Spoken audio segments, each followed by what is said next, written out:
My daughter slammed her hand against the marble dining table and screamed, "Shut up, Dad! Nobody cares what you think you are. Just a spare part in this house, so finish your food and go to your room." The crystal wine glass in front of me trembled. My son-in-law, Brian, smirked behind his napkin. My 16-year-old grandson, Justin, did not even look up from his iPhone, simply snickering as he typed a text message. For 71 years, I have lived by a code of logic and logistics.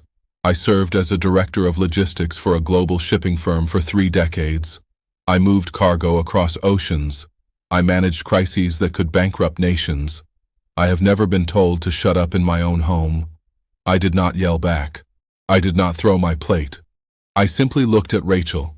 I looked at the woman I had raised, the woman whose private school tuition cost more than my first house, the woman who was currently wearing a diamond necklace I bought for her mother. I stood up. The chair legs scraped against the hardwood floor. I walked out of the dining room and I never went back. Before I continue this story, please let me know where you are watching from in the comments below. Hit like and subscribe if you have ever had to walk away from people who did not know your worth. My name is Harold Anderson, but everyone calls me Hal. I am 71 years old, and for the last 5 years, I have been a ghost in my own mansion. I sat in my study earlier that afternoon, staring at a piece of paper that made my blood run cold. It was the monthly statement for the American Express Platinum card I authorized for Rachel, $14,500. The itemized list was a testament to her vanity: Pilates private sessions, a weekend spa retreat in Napa, 3 designer handbags. I picked up my pen, a heavy Mont Blanc that my late wife Catherine gave me for our 25th anniversary. I signed a check for $4,000 to a catering company called Elite Bites. This was for tonight's dinner. Rachel wanted to impress her friends from the country club. She told me I was paying for it because it was my contribution to the household expenses. I placed the check in an envelope. I looked around the room.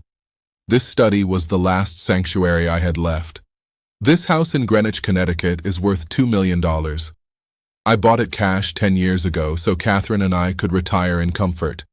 It has 6 bedrooms, a pool, and a 3-car garage, but I do not sleep in the master bedroom anymore. 3 years ago, Rachel told me that she and Brian needed more space. They said my snoring was keeping them awake even though their room was down the hall. They moved my things into the guest room on the 1st floor next to the kitchen. It is a small room with a single window that looks out at the driveway. They took the master suite with the balcony and the jacuzzi.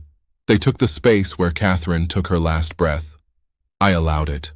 I told myself it was to keep the peace. I told myself that family helps family. I was a fool. I looked at the calendar on my desk. Today was Friday. The dinner was scheduled for 7. Brian would be there. Brian is 40 years old and calls himself a serial entrepreneur.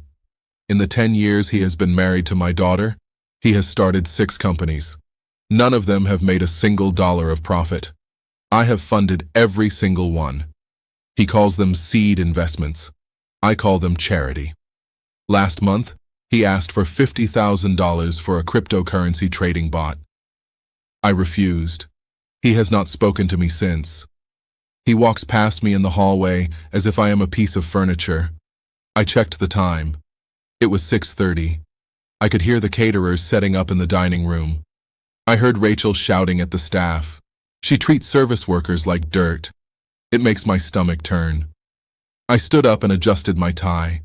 I put on my navy blue blazer. I still dress for dinner. It is a habit I cannot break. Dignity is a discipline. I walked out of my study and into the kitchen. The smell of roasted lamb filled the air. Rachel was there inspecting a tray of appetizers. She wore a silk dress that probably cost $2,000. She looked at me with critical eyes. "Dad, try not to embarrass us tonight," she said. Her voice was sharp. "The neighbors are coming over later for drinks. Just eat your dinner and then go to your room. Don't start telling your boring stories about shipping containers. Nobody finds them interesting." I nodded slowly. I did not trust my voice. I walked into the dining room. The table was set with my grandmother's silverware. Brian was already seated, pouring himself a glass of the Cabernet Sauvignon I had been saving for a special occasion. He did not ask if I wanted any. He filled his glass to the brim. Justin was slumped in his chair wearing headphones. "Take those off, Justin," Rachel snapped as she sat down. Justin rolled his eyes and pulled the headphones down around his neck. The music was still playing tiny and irritating, so Brian said, taking a large gulp of wine. "I have a meeting with a venture capitalist on Monday. This tech incubator idea is going to be huge. We are talking unicorn status in 3 years. Hal, you really should reconsider getting in on the ground floor." I cut my lamb. It was overcooked. I paid $4,000 for overcooked lamb. "I think I will keep my money in bonds, Brian," I said calmly. "My risk tolerance is low these days." Brian scoffed. "That is the problem with your generation. No vision. You just want to hoard wealth. You do not understand how the modern economy works." I chewed slowly. "I understand that you cannot spend money you do not have, Brian. I understand that revenue must exceed expenses. That is a timeless principle." Rachel sighed loudly. "Stop it, Dad. Don't start lecturing him. Brian is a visionary. You spent your life moving boxes. It is not the same thing." The disrespect was palpable. It hung in the air like smoke. But I kept eating. I had endured this for years. I told myself it was for Justin. I wanted to be a grandfather. I wanted to be a male role model for the boy. But Justin was becoming a clone of his father. Maria, the housekeeper, came in to refill the water glasses. Maria has worked for me for 15 years. She nursed Catherine when she was sick. She is a good woman.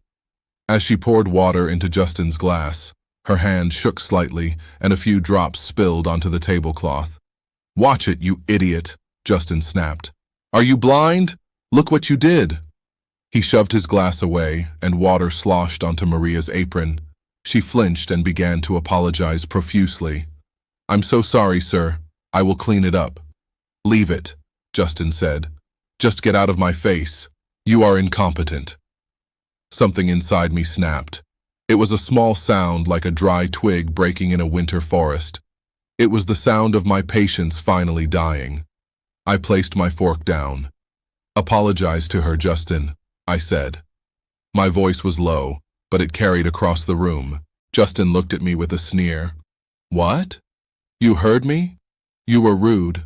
Maria is a human being. You will apologize to her right now." Justin laughed. A short, cruel sound. "She is the help, Grandpa. That is what she is paid for. To get yelled at when she messes up." He looked at his mother for support. Rachel was sipping her wine, looking bored. "Dad, leave him alone." Rachel said he is a teenager and Maria is clumsy. She ruined the tablecloth. I looked at my daughter. I looked at the woman I held in my arms when she was born. The woman I comforted when she scraped her knee. The woman whose tuition debts I paid off so she could start her life debt-free. "Rachel," I said, "you are raising a brat. If you do not correct him now, he will become a useless man just like his father." The room went silent. Brian turned purple. He slammed his wine glass down. "Hey, watch your mouth, old man. You are living in our house. You should show some respect." "Our house." The words echoed in my ears. "This house is in my name, Brian," I said. "I bought it. I pay the taxes. I pay the electricity that powers your video games. I pay for the food in your stomach. You are a guest here, a permanent ungrateful guest." That was when it happened. Rachel stood up. Her face was twisted with rage. "Shut up, Dad," she screamed. "Just shut up. I am so sick of your arrogance. Nobody cares what you think. You are just a spare part in this house. We only keep you around because we feel sorry for you. You are a lonely, bitter old man. So, finish your food and go to your room and stay there." I looked at her. I looked at Brian, who was smirking. I looked at Justin, who was typing on his phone again, probably telling his friends how his grandpa was causing a scene. I felt a strange sensation wash over me. It was not anger. It was not sadness. It was clarity. Absolute cold clarity. For years I had been terrified of being alone. I tolerated the insults, the theft, the disrespect because I thought loneliness was the worst fate. But looking at these 3 people, these parasites feeding on my life force. I realized I was already alone. I had been alone since Catherine died. These people were not my family. They were my tenants, and they were delinquent. I did not say a word. I did not finish my food. I stood up. I smoothed my blazer. I turned around and walked out of the dining room. "Where are you going?" Rachel shouted after me. "Do not walk away when I am talking to you." I ignored her. I walked down the hallway past the guest room that was supposed to be my bedroom. I did not go in. I walked straight to my study. I closed the door and locked it. I went to the wall safe behind the painting of the ship I used to captain. I spun the dial. 041252. Catherine's birthday. The heavy steel door clicked open. Inside were my passports, the deed to the house, some gold coins, and a thick yellow folder. I had prepared this folder 2 years ago. I called it Plan B. I hoped I would never have to use it. It contained the nuclear codes for my life. I took the yellow folder. I took my passport. I took the spare key to my Lincoln Continental. I put them in my leather briefcase. I looked around the study one last time. I looked at the photos on the shelf. Me and Catherine in Paris. Me and a young Rachel at her graduation. I took the photo of Catherine and put it in my pocket. I left the photo of Rachel. I unlocked the study door. I walked to the front foyer. The voices from the dining room were loud. They were laughing now. They were mocking me. "He will be back," Brian said. "He has nowhere else to go. He is too old to function on his own." I opened the heavy oak front door. The night air was crisp. I stepped out onto the porch. I had my house keys in my hand. The brass key to the front door. The silver key to the back gate. The electronic fob for the alarm system. Rachel opened the dining room door and stuck her head out into the hallway. "Dad, where are you going?" "It is 8 o'clock. You cannot drive at night. Your eyes are bad." My eyes were perfect. I had LASIK surgery 6 months ago. I just never told them because I didn't want to drive them to the mall. "I am going out," I said. "Don't be ridiculous," Rachel huffed. "Come back inside. If you leave now, do not expect me to open the door for you at midnight. I am changing the alarm code." I looked at the keys in my hand. I looked at the manicured lawn that I paid $500 a month to maintain. I looked at the house that was supposed to be my legacy. "You do not have to worry about that, Rachel," I said. I raised my arm and threw the keys. They sailed through the air, catching the light from the porch lantern. They landed with a soft clatter in the dense, thorny rose bushes that lined the driveway. Rachel gasped. "What are you doing? Have you lost your mind? Pick those up right now." I turned my back on her. I walked to my car. I got in and started the engine. The V6 engine purred. It was a sound of power. It was a sound of freedom. I backed out of the driveway. I saw Rachel standing in the doorway screaming something, but I could not hear her through the soundproof glass. I did not look back. I drove down the long winding driveway and turned onto the main road. I drove for 30 minutes until I reached the city center. I pulled up to the valet stand at the Ritz-Carlton. "Good evening, sir," the valet said, opening my door. "Welcome back, Mr. Anderson." I handed him the keys. "Keep it close, son. I said I might need it in the morning." I walked into the lobby. The marble floors shone. The air smelled of fresh lais. I approached the reception desk. "The manager knows me. I have maintained a corporate membership here for 20 years. Another thing Rachel did not know. Mr. Anderson, what a surprise." The manager said, "We were not expecting you." "I need a suite, Michael," I said, "for an indefinite period, and I need you to send a bottle of your best scotch to the room." "Certainly, sir." The usual.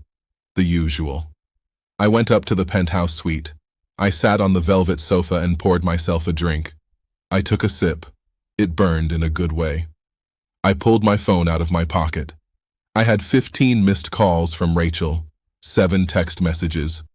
"Where are you?" "This isn't funny." "Dad, pick up the phone. You are acting like a child. We are worried sick. Brian is going to call the police. Answer me."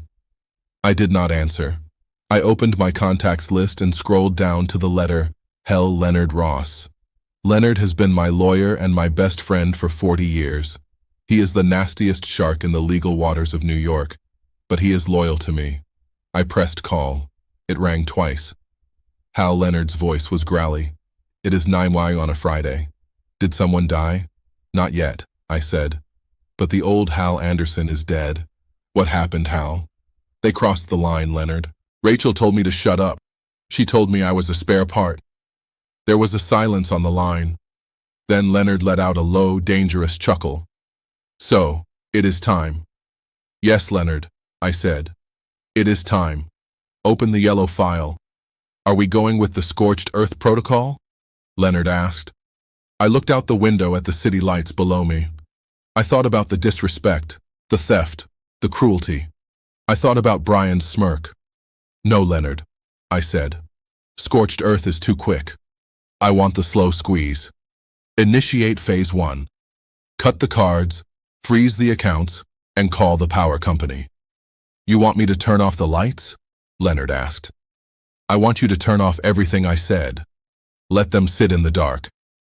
I hung up the phone. I finished my scotch. For the first time in 5 years, I slept like a baby. The next morning, I woke up at 7. I ordered coffee and eggs Benedict from room service. I ate slowly, enjoying the silence. I picked up my iPad and opened the security camera app connected to the house. I had installed cameras everywhere 2 years ago after I noticed cash missing from my wallet. Rachel and Brian thought they were just outdoor security cameras, but I had internal feeds in the kitchen and the living room. They had no idea. I watched the feed. It was 10 in the morning. Rachel walked into the kitchen wearing her silk robe. She looked hungover. She opened the cupboard where the expensive Colombian coffee was kept. It was empty. I had taken the last bag with me in my briefcase. She slammed the cupboard shut. She went to the fancy espresso machine Brian insisted we buy for $3,000. She pressed the button. Nothing happened. She pressed it again. The machine was working fine, but there were no beans. She screamed a curse word that would make a sailor blush. She pulled out her phone and dialed my number. On my iPad screen, I saw my phone light up. I declined the call. She threw her phone on the counter. She stormed to the fridge. She opened it. It was fully stocked with organic food I had paid for. She took out a carton of orange juice and drank directly from the carton. Then the doorbell rang. I switched the camera view to the front porch. It was Mr. Henderson, the landscaper. He was a big man with a thick mustache. He looked impatient. Rachel opened the door. "What do you want?" she snapped. "I want my money, Mrs. Anderson." Mr. Henderson said, $400 for this week's work. Your father usually leaves cash in an envelope under the mat. It is not here. My father is out running errands. Rachel lied. Come back later. I cannot come back later, Henderson said. I have a crew to pay. I need the money now or we stop working and we take the new hydrangeas we just planted. Rachel scoffed. Fine. Do you take cards? I have a Square reader on my phone, Henderson said. Rachel marched back into the house and grabbed her purse. She pulled out the black Amex card. My card? The one she was an authorized user on. She marched back to the porch and handed it to Henderson. He swiped it. He frowned. He swiped it again. It is declined, ma'am. That is impossible, Rachel said. That card has no limit. Try it again. He tried it again. Declined. Do you have another card? Henderson asked. Rachel pulled out a Visa. Declined. She pulled out a MasterCard. Declined. I sat in my hotel suite sipping my coffee. Leonard works fast. He had canceled every supplementary card at 9 a.m. sharp. This machine must be broken, Rachel yelled. The machine is fine, Lady Henderson said. Look, I am taking the hydrangeas, and do not call us again until you have cash. He walked away. Rachel stood on the porch in her robe, watching him dig up the expensive flowers she had demanded I buy last week. She looked furious. She looked scared. I zoomed in on her face. This was just the beginning. The gardening bill was $400. The mortgage payment was due on Monday. The electricity bill was due on Tuesday, and Brian's car lease payment was due on Wednesday. I watched as Brian walked out onto the porch, rubbing his eyes. "What is going on, babe?" he asked. "The cards are not working," Rachel screamed. "And Dad is not answering." Brian laughed. "He probably forgot to pay the bill. The old man is losing it. Do not worry. I will go to the bank and sort it out. I need to transfer some funds anyway for my meeting." I watched Brian walk to the driveway. He approached his Mercedes S-Class, a car I leased in my name because his credit score is lower than the temperature in Antarctica. He pressed the unlock button on his key fob. Nothing happened. He pressed it again. Nothing. He pulled on the handle. Locked. I smiled. The leasing company has a wonderful feature called remote immobilization. If the owner reports the vehicle is possibly compromised, they lock the engine and the doors remotely. I had reported it compromised at 8 a.m. Brian kicked the tire. He looked like a child who had dropped his ice cream. This was going to be a very interesting weekend. I poured myself another cup of coffee and settled in to watch the show. But I knew this was just the soft opening. The real main event was coming. I had a meeting with a real estate investor named Mr. Henderson on Monday. Not the gardener, a different Mr. Henderson. A man who specializes in a very specific type of property transaction called a life estate deed. Rachel thought she was inheriting a mansion. She was about to find out she was inheriting a nightmare. The phone rang. It was Leonard. "Phase 1 is complete, Hal." Leonard said, "The banks are locked, the credit lines are frozen, and I just sent a courier to the house with a notice." "What notice?" I asked.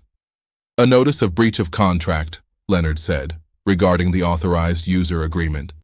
"It states that any attempt to access the accounts is now considered fraud." "Perfect," I said. Hal Leonard paused. "Are you sure you want to go through with the power cut? It is going to be 90 degrees this weekend." I looked at the screen. I saw Justin walking out of his room screaming that the Wi-Fi was down. "I am sure, Leonard," I said. "They like the heat. Let them sweat." I hung up. I watched my family implode in high definition. I felt no guilt. I felt no remorse. I felt only the cold, hard satisfaction of a balance sheet finally being corrected. They wanted me to be silent. They wanted me to be invisible. Well, now I was invisible. And my silence was about to become the loudest thing they had ever heard. The heavy door of the presidential suite clicked shut behind me, sealing out the world with a reassuring, expensive thud. I stood in the foyer for a moment, just breathing. The air here did not smell of stale vape smoke or my son-in-law's cheap body spray. It smelled of fresh orchids and lemon polish. It smelled of silence. For the first time in 10 years, I did not have to worry about walking too loudly or turning the television volume up too high. I was 71 years old, and I had just run away from home like a teenager. But instead of a backpack, I had a platinum credit card and a plan that would bring my ungrateful family to their knees. I walked into the bedroom. The sheets were Egyptian cotton with a thread count higher than Brian's IQ. I sat on the edge of the bed and looked at the digital clock. It was 2:14 in the morning. At home, if I went to the kitchen at this hour, Rachel would storm out of her room screaming about how I was disrupting her sleep cycle. She would lecture me about the electricity cost of opening the refrigerator door. She would treat me like a senile old man wandering the halls. I picked up the bedside telephone. I pressed the button for in-room dining. A pleasant voice answered immediately. "Good morning, Mr. Anderson. How may we serve you?" "I want a Wagyu beef burger," I said. "Medium rare with truffle fries, and send up a bottle of the 1995 vintage Cabernet and a slice of cheesecake." "Certainly, sir. Will there be anything else?" "No, that is all." I hung up. The bill would be over $300 for a midnight snack. Rachel would have an aneurysm if she knew. The thought made me smile. For a decade, I had scrutinized every penny I spent on myself wearing shirts until the collars frayed and driving my car, until the engine rattled, all to save money for my grandson's college fund and my daughter's lifestyle. I had denied myself everything so they could have everything. And they told me to shut up. They told me I was a spare part. Half an hour later, I sat by the floor-to-ceiling window, eating the best burger I had ever tasted. I washed it down with wine that cost more than Brian's weekly contribution to society. I looked at the lights of the city below. Somewhere out there in the dark, my daughter was sleeping in a master bedroom she did not pay for, dreaming of a gala she could not afford. She thought she was the queen of the manor. She did not know the castle was built on sand, and I had just kicked away the foundation. I wiped my mouth with a linen napkin and picked up my cell phone. I dialed Leonard. I knew he would be awake. Leonard Ross sleeps 3 hours a night and spends the rest of the time figuring out how to legally destroy people who annoy him. He answered on the first ring. Status report. Hal, I am at the Ritz. I said, I just ordered room service. It tasted like victory. Good, Leonard said. Now, about the assets. I have the paperwork ready for the freeze. Do you want to give them a warning shot, or do you want to drop the guillotine? Drop it. I said, I want full Phase 1 implementation. Understood. Leonard said, I am logging into the joint accounts right now. I am transferring the liquid cash into a holding trust in your name only. By the time they wake up, the checking account balance will be 0.00. Do it, I said. And the credit cards? Leonard asked. You have 4 authorized user cards linked to your primary MX Centurion account. Rachel, Brian, and Justin. Cancel them. I said. Do not just suspend them, Leonard. Report them as compromised. Flag them for fraud. I want the terminals to scream declined when they try to buy a stick of gum. Done, Leonard said. I can hear the keystrokes. What about the utilities? Kill them. I said electricity, water, gas, internet. Cancel the contracts. Tell the providers the owner has vacated the premises and any further service is unauthorized. It will take 24 hours for the physical shutoff, Leonard warned. That is fine, I said. Let them have one last day of comfort. It will make the darkness feel even colder. Anything else, Hal? Yes, I said. The life estate deed. The nuclear option. I have the papers on my desk, Leonard said. Mr. Henderson is ready to move. But Hal, once we execute that deed, there is no going back. The house belongs to the investment firm. You lose the title. I looked at the reflection of my face in the dark window. I looked old, but my eyes were sharp. I lost that house a long time ago, Leonard, I said. It ceased to be a home the day my wife died. Now it is just a building filled with parasites. Sign the papers. Transfer the title. I want Henderson to evict them before the ink is dry. Consider it done, Leonard said. Try to get some sleep, hell. Tomorrow is going to be a bloodbath. I hung up the phone. I finished my wine. I crawled into the massive soft bed and closed my eyes. For the first time in years, I did not dread the morning. I could not wait for the sun to rise. I could not wait for the show to begin. The sun was high over the city, streaming through the floor-to-ceiling windows of my suite at the Ritz. But on the screen of my iPad, it was just another gloomy morning in the house that used to be my prison. I sat in a plush armchair, nursing a cup of fresh black coffee that I had not brewed myself. It was 10:15 in the morning. At home, this was the time the house usually held its breath, waiting for the Queen to descend. I watched the live feed from the kitchen camera. The room was pristine because I had cleaned it before I left. The granite countertops gleamed under the recessed lighting. The silence was absolute until Rachel walked in. She was wearing a silk kimono that cost $600 a gift from me last Christmas, which she had complained was the wrong shade of peach. Her hair was a mess, and she was dragging her feet. She went straight to the coffee pot on the counter. For 10 years, my morning routine had been a military operation designed to service her comfort. I would wake up at 5:30. I would grind the beans. I would ensure the water was filtered. By the time Rachel woke up at 10 and zero, there would be a fresh pot of artisan roast waiting for her alongside sliced fruit and toast. Today, the pot was cold and empty.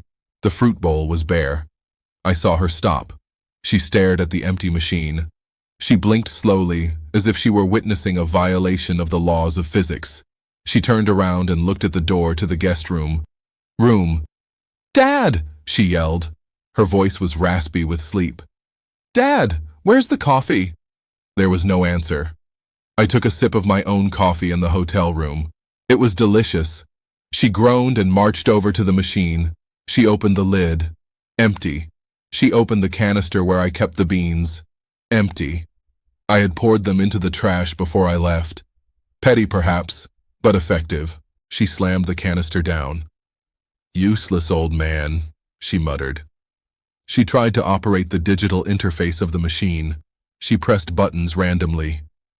Rachel is a woman who claims to be a marketing genius, yet she cannot operate a coffee maker because she has never had to. She grew up with a father who fixed everything before it could break. She poked the screen harder. The machine beeped an error code. She kicked the cabinet. I felt a cold satisfaction. This was the first crack in the facade. She was not angry because she was thirsty. She was angry because the service had stopped. The invisible servant was gone. The doorbell rang. It was a sharp, intrusive sound. Rachel jumped. She looked at the digital clock on the oven. 10:20. She tightened her robe and walked to the front door. I switched the camera feed to the porch camera.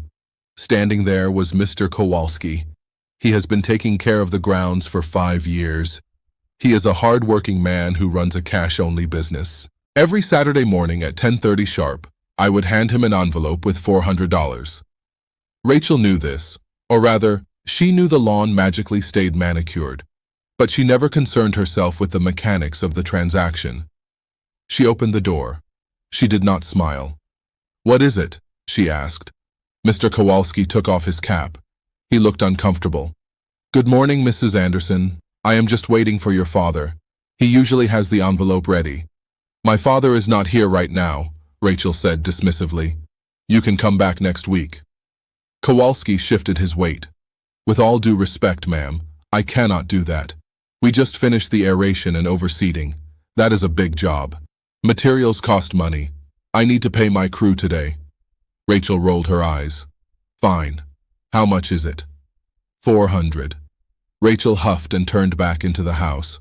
She walked to the kitchen island where her purse was sitting. I watched her rummage through it. She pulled out her wallet. She opened it.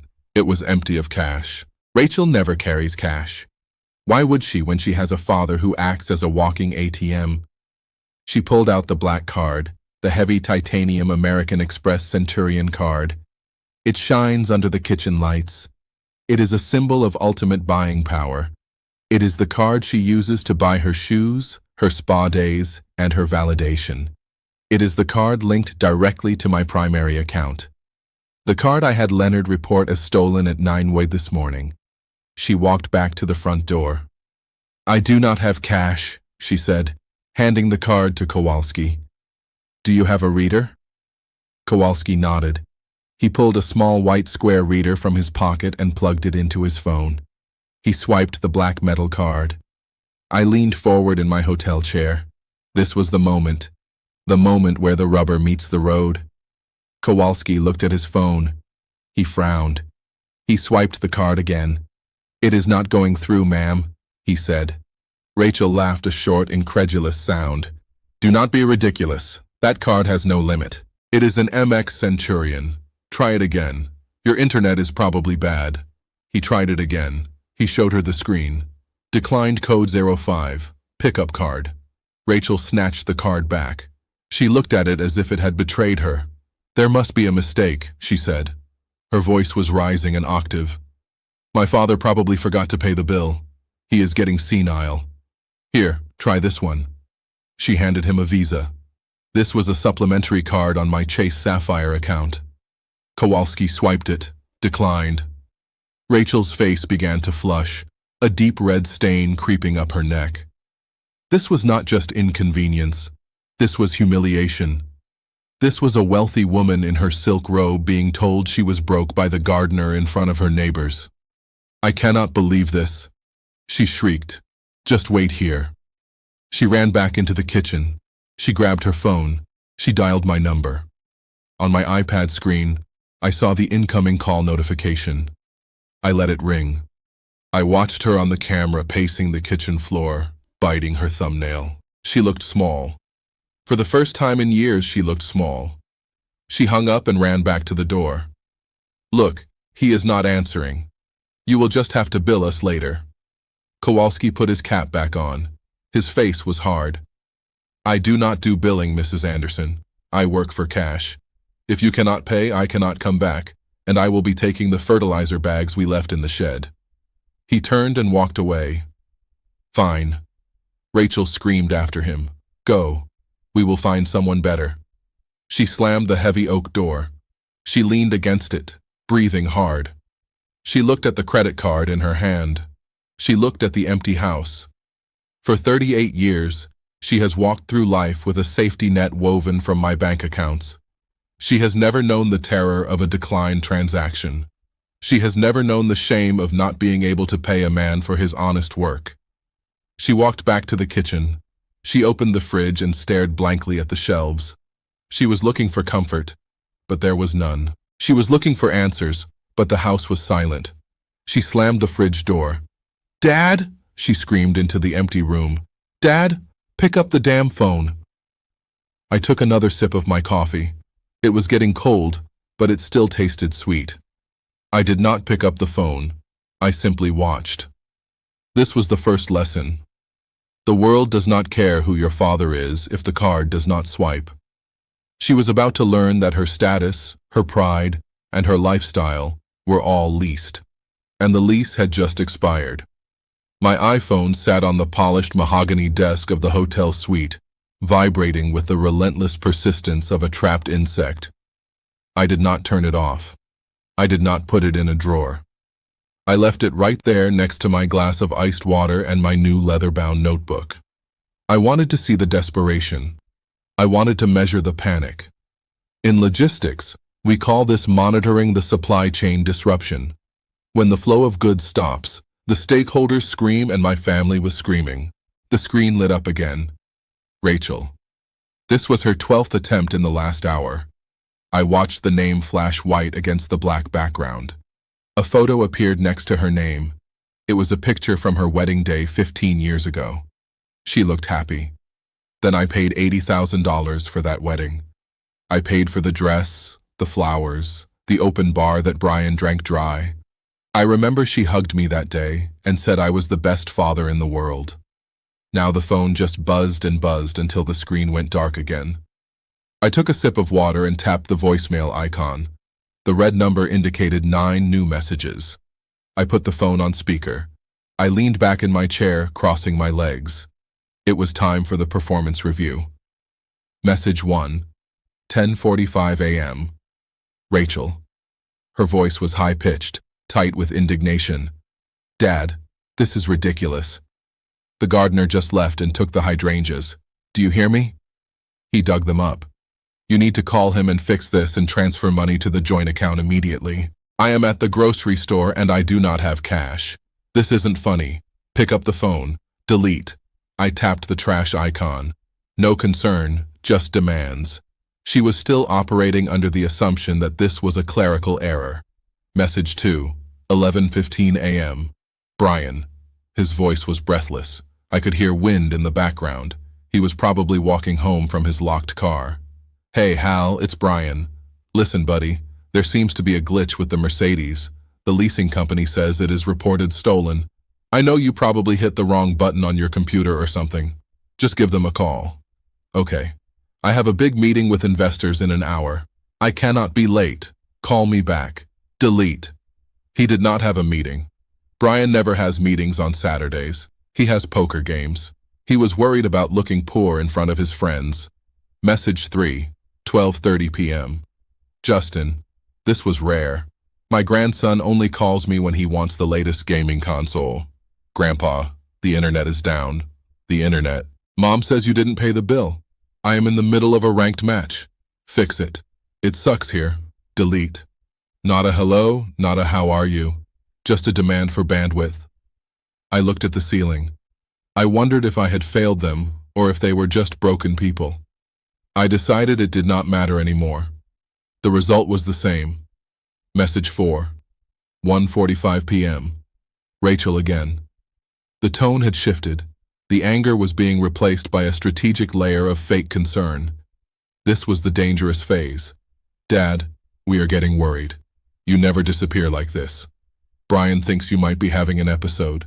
You know, like confusion. We just want to make sure you are safe. Please call us. If you don't, we might have to call the hospitals or the police. We just love you, Dad. Please. I let that one linger for a moment before hitting delete. Love. She used the word like a currency she had counterfeited. She was building a narrative. She was laying the groundwork for the silly argument. If I was missing, I was confused. If I was confused, I needed a guardian. If I had a guardian, she got control of the accounts. It was a transparent, clumsy gambit. Message 5. 2:10 p.m. Brian again. He sounded sweaty. Hal pickup. Rachel is crying. She is really scared. Look, if this is about the $50,000 I asked for, we can forget it. Okay, just come home. We can talk about the rent or whatever. Just stop this. I laughed. A dry sound in the empty room. He thought this was a negotiation. He thought he could barter with me. He did not understand that the store was closed. The inventory was gone. I watched the screen light up again. Rachel. I let it ring. I imagined her in that big kitchen, the one with the granite island. I paid for holding her phone with a white-knuckled grip. She was realizing that the silence on my end was not an error. It was a wall. For years, I had answered every call. I had rushed to every emergency. A flat tire at midnight, a bounced check, a leaky roof. I was their fixer. I was their safety net. Now I was just a vibration on a table in a hotel room they could not afford. I opened my notebook. I wrote down the time and a brief summary of each call. Documentation is key. If they tried to claim I abandoned them or that I was mentally unfit, I would have a record of their harassment. I would have a timeline of their greed. The phone buzzed again. A text message from Rachel popped up on the lock screen. Dad, please. I am sorry if I said something wrong. Just come back. If that 2-letter word told me everything, she was not sorry she had told me to shut up. She was not sorry she had treated me like a servant. She was sorry that the consequences had arrived. She was sorry the wallet had walked out the door. I turned the phone over face down. I did not want to see their names anymore. The silence in the room was heavy, but it was mine. I had spent a lifetime responding to their noise. Now they would have to learn to live with my quiet. And the quiet was going to get much, much louder. I shifted my attention from the phone to the live feed on my iPad. It was 2:30 in the afternoon. The sun was blazing down on the driveway, turning the asphalt into a skillet. The black Mercedes S-Class sat there gleaming like a dark jewel. It was a beautiful machine, a V8 Burbo engine, massage seats, and a sound system that cost more than my first car. I leased it 3 years ago because Brian said he needed a vehicle that projected success to potential investors. He said image was half the battle. I paid the $3,000 a month lease. He paid for the pine tree air freshener dangling from the rearview mirror. I watched the back door of the house open. Brian stepped out.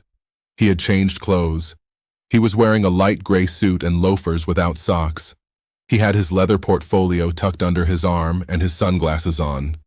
He looked like a man on his way to close a $1 million deal. I knew better. He was on his way to a poker game at the country club where he would bet money he did not have and drink scotch he could not afford. He was escaping. He was leaving Rachel to deal with the gardener and the empty fridge while he went to play big shot with his friends. He walked with a swagger. He adjusted his cuffs. He looked at the house one last time, shaking his head with a look of annoyance. He was probably muttering about how unreasonable I was being, about how inconvenient it was that the old man had thrown a tantrum. He approached the car. He pressed the unlock button on the key fob. The lights flashed. The mirrors unfolded. The car welcomed him. It did not know yet that it was a trap. He opened the heavy driver's side door and slid into the Napa leather seat. He closed the door. I could imagine the silence inside. The S-Class is built like a vault. It seals out the world. He placed his portfolio on the passenger seat. He checked his reflection in the vanity mirror. He smiled at himself. A shark in a shark tank. He pressed the start button. On my screen, nothing happened. No smoke from the exhaust. No vibration. Just stillness. Brian frowned. He pressed the button again, harder this time. Still nothing. He looked at the dashboard. He tapped the steering wheel. He was probably thinking it was a dead battery. He was probably thinking he would have to call roadside assistance, which was included in the lease I paid for. Then the infotainment screen lit up. I could not hear the audio from inside the car, but I knew exactly what it was saying. I had authorized the command through the Mercedes MI Connect app at 8:15 that morning. It is a feature designed for theft recovery. It immobilizes the engine and locks the doors to contain the perpetrator until the police arrive. Brian stared at the screen. His mouth opened. He took off his sunglasses. The message on the dashboard would be flashing in red letters. Vehicle reported stolen, engine disabled, authorities notified. He grabbed the door handle and pulled. It was locked. He pulled again, yanking it violently. The electronic deadbolts were engaged. He hit the unlock button on the door panel. Nothing. He hit it again and again, his finger stabbing the plastic. The car was in lockdown mode. It had become a prison cell lined with leather and walnut wood. He started to panic. I could see it in his body language. He turned toward the passenger door and lunged across the console. He pulled that handle. Locked. He tried the back doors. Locked. He was trapped. The sun beat down on the black roof. The car had been sitting in the driveway for hours. The interior temperature was climbing rapidly. Without the engine, there was no air conditioning. It was a greenhouse. A very expensive, very airtight greenhouse. Brian started pounding on the window. The glass in an S-Class is double-paned acoustic laminate. It is designed to keep out road noise and paparazzi. It is very hard to break with a human fist. He pounded and screamed. I could see his face contorting. He was yelling for help, but the driveway is long and the nearest neighbor is acres away. Rachel was inside the house, probably in the back bedroom, sulking. No one could hear him. He loosened his tie. He took off his jacket. Sweat was already darkening his gray shirt.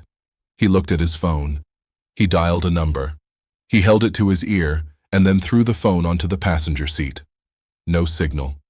The metallized glass in the car's body acted as a Faraday cage, blocking most signals, and what little got through was probably too weak for a call.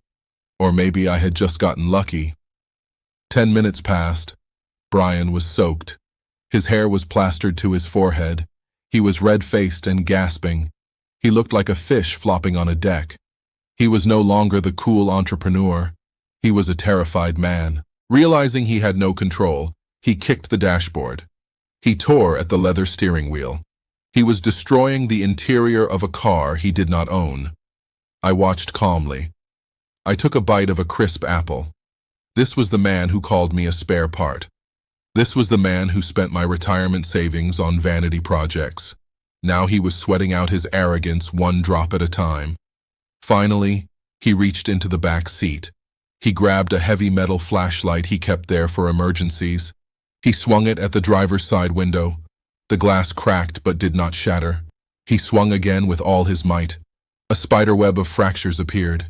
He hit it a third time, screaming in rage. The safety glass finally gave way, crumbling into thousands of small cubes that rained down onto his lap in the driveway. He cleared the jagged edges with his briefcase, ruining the leather. He scrambled out of the window head first. He fell onto the hot asphalt, scraping his hands and knees. He lay there for a moment, panting, heaving, trying to catch his breath. His suit was ruined. His dignity was gone. He looked like a criminal who had just botched a getaway. He stood up shakily. He looked at the broken window. He looked at the silent car. He kicked the tire and immediately grabbed his foot, hopping in pain. He screamed at the sky. He looked at the security camera mounted on the garage. He knew in that moment I was watching. He raised his middle finger at the lens. I smiled. It was an impotent gesture, a last gasp of defiance from a defeated man. He limped toward the house, leaving the car open and broken in the driveway. The alarm finally started to blare, a rhythmic honking that echoed through the quiet neighborhood. I closed the app. The car was totaled effectively. The interior damaged the broken glass, the electronics. The lease terms were clear. Any damage caused by negligence or misuse was the responsibility of the lessee. That was me, but I had insurance. And Brian had nothing. He had no car, he had no meeting, he had no poker game. He was trapped in a house with no money, no internet, and a wife who was rapidly realizing her husband was as useless as a screen door on a submarine. I picked up my notebook. I wrote down 2:45 p.m. Brian attempts unauthorized use of vehicle, damages property, escapes. I closed the book. The heat was rising in Greenwich, and I was just turning up the thermostat. The next phase was going to be even hotter. The utilities were scheduled to cut off at midnight. They would wake up tomorrow in a house that was not just broke, but broken, and I would be here eating room service and planning the grand finale. It was Sunday morning, the day the lights went out in Greenwich. I sat on the balcony of my hotel suite, watching the city wake up below me. The sky was a brilliant cloudless blue, promising a temperature in the mid-90s. It was a perfect day for a barbecue or a swim in the pool, but at my house, there would be no swimming because the pool pump was about to die, and there would be no barbecue because the electric starter on the grill was about to become a useless button. I looked at my watch. It was 11:59. I had scheduled the utility disconnects for noon sharp. I wanted them to be awake. I wanted them to be comfortable. I wanted them to be in the middle of their digital addictions when the plug was pulled. In logistics, timing is everything.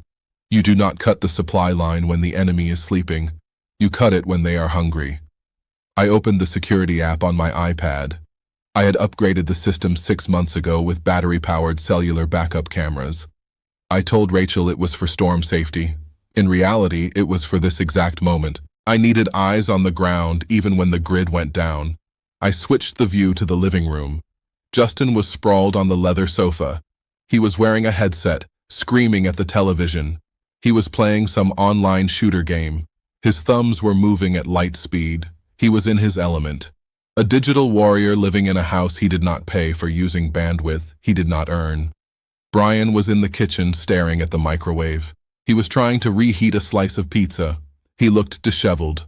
His gray suit from yesterday was crumpled on a chair. He was wearing gym shorts and a stained t-shirt. Rachel was sitting at the island scrolling through her phone, probably looking for a lawyer who worked on Sundays or a landscaper who accepted IUS. The digital clock on the microwave turned to 1200. Then it happened. The microwave display went black. The hum of the refrigerator compressor cut out. The ceiling fans spun slower and slower until they stopped. The ambient noise of a modern home, the buzz of electricity, the whir of the air conditioning simply vanished. Silence. For 3 seconds, there was absolute silence. Then a scream tore through the house. It came from the living room. It was a primal sound, like an animal caught in a trap. "No!" Justin shrieked. "No, no, no! Lag, lag, lag!" He threw his controller at the TV. It bounced off the dark screen. "What happened?" He yelled. "Mom, the Wi-Fi. I lost connection. I was on a kill streak. Fix it. Fix it now." Rachel looked up from her phone. The Wi-Fi symbol on her screen had probably disappeared. "The power is out," she said. Her voice was calm at first. "Just a nuisance." Brian tapped the microwave. "Great," he muttered. "Now my pizza is cold. Check the breaker box," Rachel said.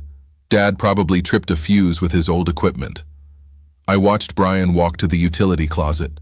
He opened the panel. He flipped the master switch off and on. Nothing. He flipped the individual breakers. Click, click, click. The sound echoed in the dead air. Nothing happened. "It is not the breakers," Brian called out. "The meter is dead." Rachel stood up. She walked to the window. She looked at the neighbor's house across the lawn. Their porch lights were on. Their fountain was running. "The neighbors have power," she said. A note of panic crept into her voice. "Why don't we?" Justin ran into the kitchen. He was red-faced. He was shaking. "I cannot connect to the hotspot either," he screamed. "There is no service." I smiled. I had canceled the family data plan 10 minutes ago. They were now relying on the mercy of public towers, which were notoriously weak in our valley. "It is getting hot in here," Brian said, wiping his forehead. Without the central air conditioning, the house was basically a glass oven. The sun beat down on the large windows. The insulation that kept the heat in during winter was now trapping the solar radiation. The temperature inside would climb to 90 degrees within hours. Rachel went to the sink to get a glass of water. She turned the handle. A thin trickle came out, then a sputter, then nothing. The house is on a well system. The well pump runs on electricity. No power means no water. No water means no ice, no showers. And most importantly, who? Flushing toilets. Rachel turned the handle back and forth frantically. "The water," she whispered. "The water is gone too." "This is impossible," Brian said. "This is a utility failure. I am calling the power company." He pulled out his phone. I watched him dial. I could imagine the automated message he was hearing. "We are sorry. The account associated with this number has been closed by the account holder." He lowered the phone slowly. His face was pale. "They said the account is closed, Rachel. They said the owner terminated service." Rachel grabbed the counter. She looked at the security camera in the corner of the ceiling. She stared right at me. She knew. He turned it off. She hissed. He turned everything off. Justin kicked the island. "I hate him." He screamed. "I hate him. I am going to fail my rank." "He does not care about your rank, Justin," I said to the empty hotel room. "He cares about respect, and you just ran out of credit." I switched the camera view to the pantry. I looked at the shelves lined with gourmet food, truffle oil, imported pasta. Then I looked at the refrigerator. It was a Sub-Zero model that cost $12,000. Inside it was stocked with $300 worth of organic grass-fed steaks. There was a jar of caviar Brian had bought to celebrate his non-existent business deal. There were artisanal cheeses. There was fresh salmon. The temperature inside that metal box was rising. Bacteria were beginning to multiply. The steaks were starting to sweat. The milk was starting to sour. By tomorrow morning, the smell would be unbearable. That food represented hours of my labor. It represented early mornings and late nights at the shipping yard. Now it was rotting, just like their inheritance. I watched Rachel open the freezer. She pulled out a tub of Ben & Jerry's ice cream. It was already soft. She grabbed a spoon and started eating it aggressively. It was a childish act of consumption. If she couldn't save it, she would eat it. Brian sat at the table. He put his head in his hands. "What are we going to do?" he asked. "We cannot stay here without AC. It is going to be sweltering." "We are not going anywhere," Rachel snapped. "That is what he wants. He wants to flush us out. We are staying." Justin groaned without internet. "Are you crazy? I am going to Kyle's house." "You are staying here," Rachel yelled. "We need to present a united front. When he calls, we need to be here." "He is not going to call," Brian said. His voice was hollow. "He blocked us, Rachel. The car is bricked. The cards are dead. The lights are out. He is not playing games. This is war." I closed the iPad cover. Brian was smarter than he looked. It was indeed war, and I had just cut off their supply lines. Siege warfare is a slow, ugly business. It breaks the spirit before it breaks the body. They were trapped in a mansion that was rapidly becoming a tomb. A dark, hot, silent tomb filled with the stench of spoiling luxury. I stood up and walked to the thermostat on the wall of my suite. I turned it down to 68 degrees. A cool breeze drifted from the vents. I ordered a glass of iced tea. I had all the time in the world. They had until the ice cream melted, and it was melting fast.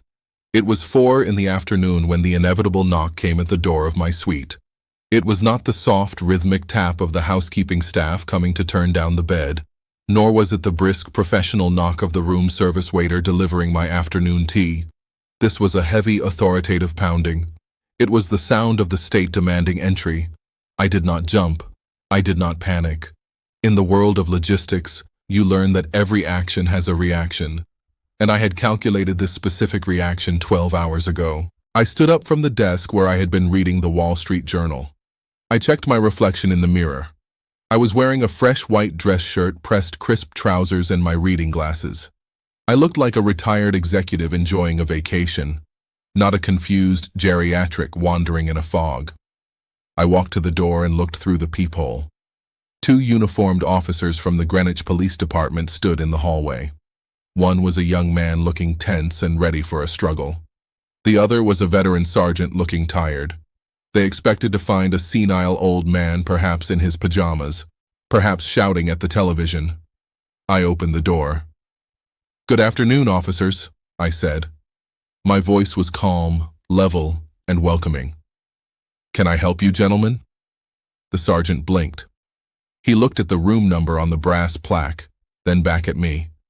The disconnect between the description he had been given and the reality standing before him was palpable. "Are you Harold Anderson?" the sergeant asked. "I am," I replied. "Please come in. It is cooler inside." They stepped into the suite. Their eyes scanned the room. They saw the organized desk, the made bed, the absence of chaos. They saw a man in control of his environment. "Mr. Anderson," the younger officer, began, his hand resting near his belt. "We received a call from your daughter, Rachel Anderson. She is very concerned. She stated that you have been missing for 24 hours, that you suffer from advanced dementia, and that you require medication for a heart condition which you left behind. She believes you are a danger to yourself." I smiled. It was a thin smile. Rachel had played the silver alert card. It was a desperate move. She wanted to weaponize the police to drag me back to the house, to force me back into my role as the ATM. She had lied about the medication. My heart is as strong as an ox. I motioned to the sitting area. "Please sit down," I said. "Would you like a bottle of water or perhaps some Earl Grey tea?" It just arrived. The officers exchanged a glance. The tension was leaving their shoulders. A man offering Earl Grey tea usually is not having a psychotic break. "No, thank you, sir," the sergeant said. "We just need to verify your well-being. Your daughter was quite insistent. She said you might be disoriented and aggressive." I walked to my desk.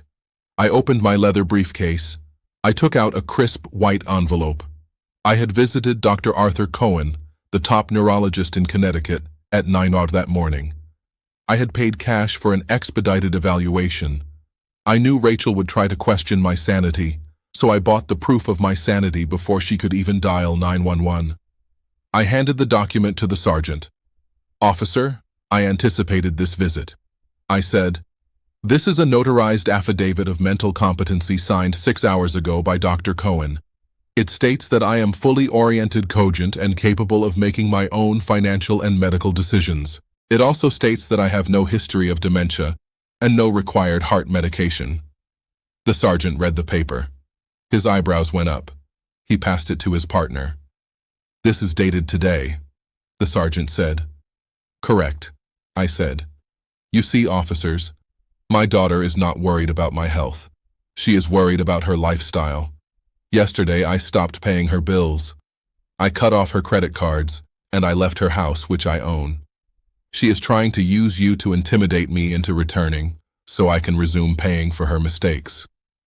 The sergeant let out a long breath. He looked at the luxury suite. He looked at me. He realized he had been used as a pawn in a domestic financial dispute. Police officers hate domestic disputes, but they hate being lied to even more. "So, you are here of your own free will?" the sergeant asked.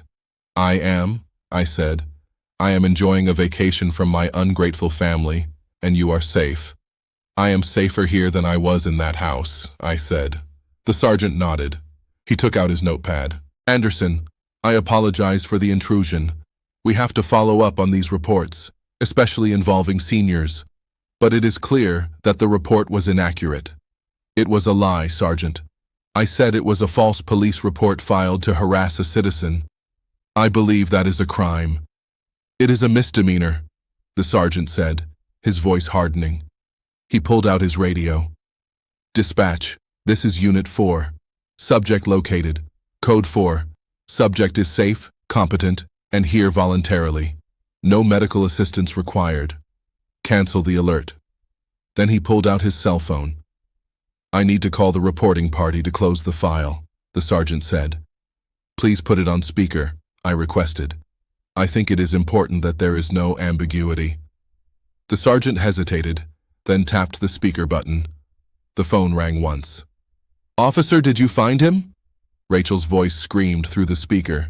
She sounded hysterical, breathless. Is he okay? Is he confused? Do not listen to him if he talks about money. He is having delusions. You need to bring him home immediately. I have his room ready. The sergeant held the phone steady. His face was stone. Mrs. Anderson, this is Sergeant Miller. We are with your father now. Oh, thank God. Rachel sobbed. Is he hurt? Did he know who you were? Just put him in the car, please. We are so worried. Ma'am, stop talking.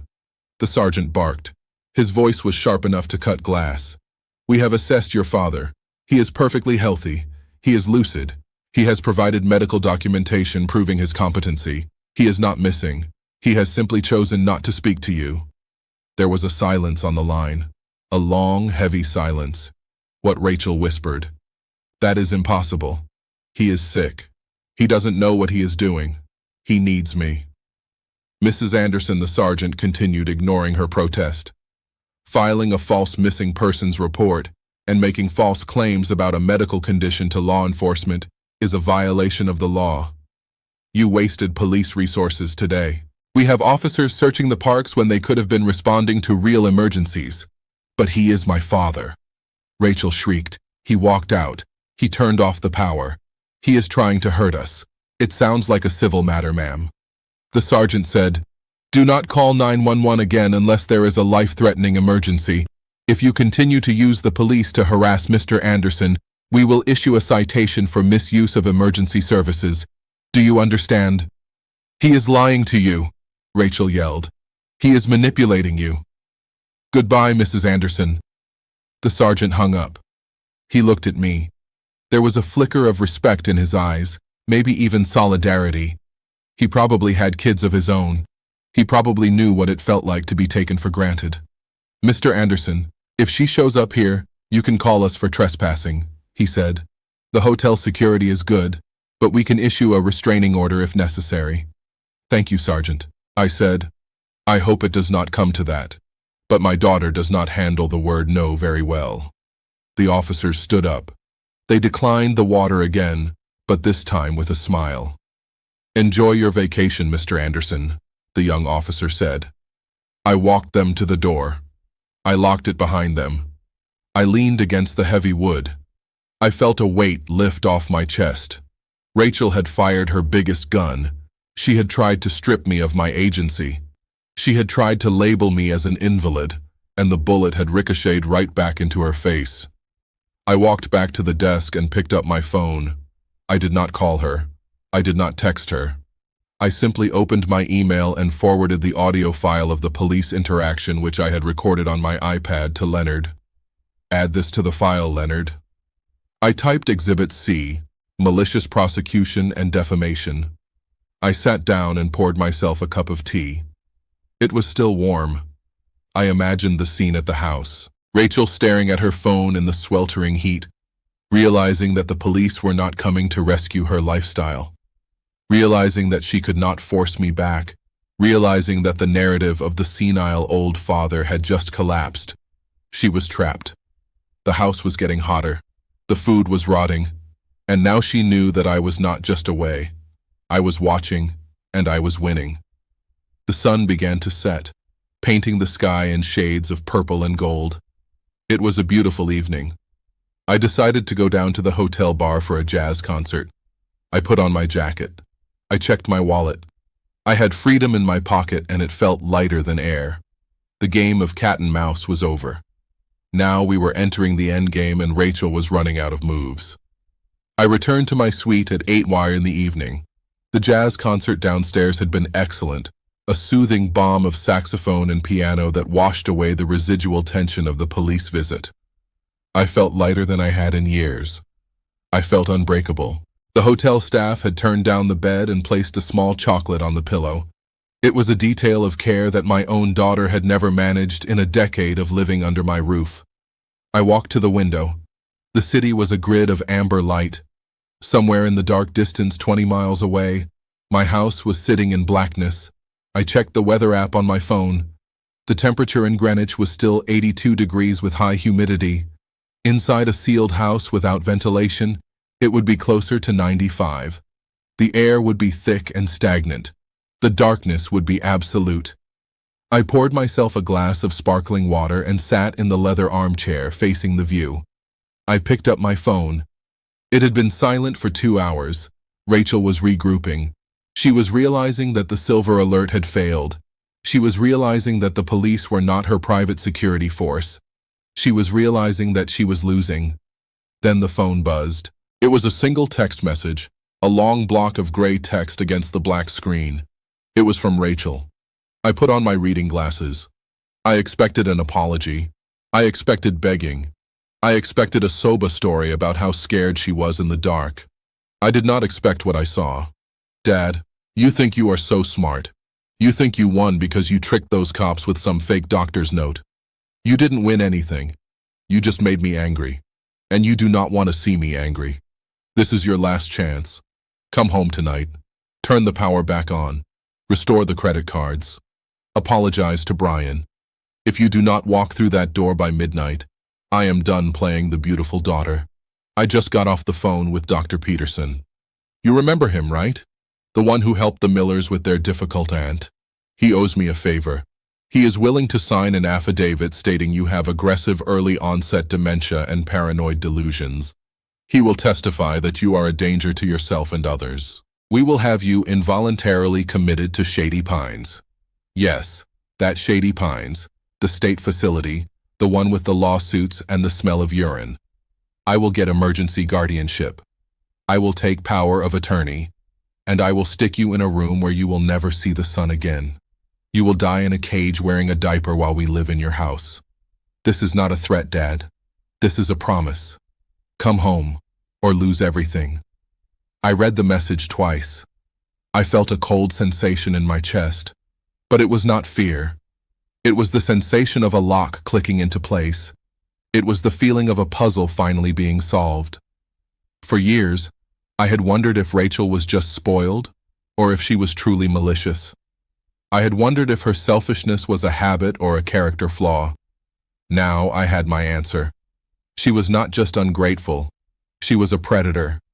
She was willing to fabricate a medical diagnosis to imprison her own father in a state-run hellhole just so she could keep her country club membership. She was willing to erase my freedom to secure her comfort.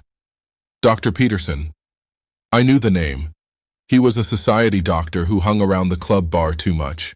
He was known for writing prescriptions for bored housewives who wanted to lose weight or sleep through the afternoon. He was a man with a gambling problem and a loose ethical code. It made perfect sense that Rachel would turn to him. I looked at the timestamp. 8:15 p.m. She had put it in writing. In the world of corporate logistics, we have a saying, if it is not written down, it did not happen. But if it is written down, it is evidence. Rachel had just committed a felony. She had threatened to conspire with a medical professional to commit fraud and unlawful imprisonment. She had attempted to extort me, and she had sent the proof directly to the victim. I did not reply. I did not type out a furious defense. I did not call her to scream. I took a screenshot of the text. Then I took another just to be safe. I opened my secure email app. I attached the image. I typed a single line in the subject field. Extortion and conspiracy. Evidence A. I sent it to Leonard Ross. 30 seconds later, my phone rang. It was Leonard. Hal, Leonard said. His voice was low and hard. I just got your email. Did she really send this just now? I said she is dumber than I thought. Leonard said this is a Class C felony in Connecticut, attempted larceny by extortion, conspiracy to commit health care fraud, and threatening to unlawfully restrain a person. Hal, this is not a family dispute anymore. This is criminal. I looked at the city lights. I took a sip of my water. I know Leonard. We can have her arrested, Leonard said. I can call the district attorney right now. I play golf with him on Sundays. We can have a warrant issued by morning. Dr. Peterson, too. He will lose his license before noon. I thought about it. I thought about Rachel in handcuffs. I thought about the scandal. It would be satisfying. It would be justice. Not yet, Leonard. I said. Why, Hal? She threatened to put you in a cage. Because arrest is too quick, I said. If she is arrested, she becomes the victim in her own mind. She becomes the martyr. She will cry to the press. She will say, I set her up. No, Leonard. I want her to lose the house first. I want her to lose the status. I want her to stand in the dark knowing she played her ace and it was a joker. Leonard sighed. You are a cold man, Hal. She learned it from me, I said. Keep this text, Leonard. Notarize the receipt. If she tries to file that guardianship paper with the court, we will drop this on the judge's desk like a nuclear bomb. We will use it to get a permanent restraining order. Understood, Leonard said. I will draft the motion for the restraining order tonight. We will keep it in the chamber. What about Dr. Peterson? Send him a letter. I said a quiet letter. Tell him we have the text. Tell him if he signs any paper regarding my health. We will forward this text to the State Medical Board and the FBI. Leonard chuckled. That will make him sweat. He will drop Rachel like a hot potato. Exactly, I said. Isolate her. Remove her allies. Let her scream into the void. I will handle it, Leonard said. Stay safe. Hal. She is desperate. Desperate people are dangerous. She is not dangerous. I said. She is just loud, and she is running out of battery. I hung up the phone. I looked at the text one last time. Die in a cage. A daughter saying that to her father. The father who taught her to ride a bike. The father who paid for her braces. I deleted the thread from my main inbox, but kept it in the secure folder. I did not want to look at it every time I opened my phone. It was too ugly. It was the autopsy of a relationship I had tried to keep alive for too long. I stood up and walked to the bedroom. I needed to sleep. Tomorrow was Monday, the day of the gala, or at least the day Rachel thought was the gala. She was probably sitting in the dark right now, sweating, convinced that her threat would work, convinced that I was a weak old man who would fold at the first sign of pressure. She did not know that I had dealt with pirates off the coast of Somalia. I had dealt with Union strikes in bold ports. I had dealt with corrupt customs officials in third world countries. A spoiled brat with an iPhone was not going to break me. I turned off the lamp. The room was cool and dark. I closed my eyes. I thought about Brian. While Rachel was threatening me, Brian was probably trying to figure out how to open my safe. He knew I kept emergency cash there. He didn't know I had emptied it weeks ago. He didn't know that the only thing inside was a nasty surprise I had planted for him. Let them plot. Let them threaten. Let them dig their own graves. I had the shovel, and tomorrow I was going to hand it to Mr. Henderson. The heavy door of this presidential suite clicked shut behind me, sealing out the world with a reassuring, expensive thud. I stood in the foyer for a moment, just breathing. The air here did not smell of stale vape smoke or my son-in-law's cheap body spray. It smelled of fresh orchids and lemon polish. It smelled of silence. For the first time in 10 years, I did not have to worry about walking too loudly or turning the television volume up too high. I was 71 years old, and I had just run away from home like a teenager. But instead of a backpack, I had a platinum credit card and a plan that would bring my ungrateful family to their knees. I walked into the bedroom. The sheets were Egyptian cotton with a thread count higher than Brian's IQ. I sat on the edge of the bed and looked at the digital clock. It was 2:14 in the morning. At home, if I went to the kitchen at this hour, Rachel would storm out of her room screaming about how I was disrupting her sleep cycle. She would lecture me about the electricity cost of opening the refrigerator door. She would treat me like a senile old man wandering the halls. I picked up the bedside telephone. I pressed the button for in-room dining.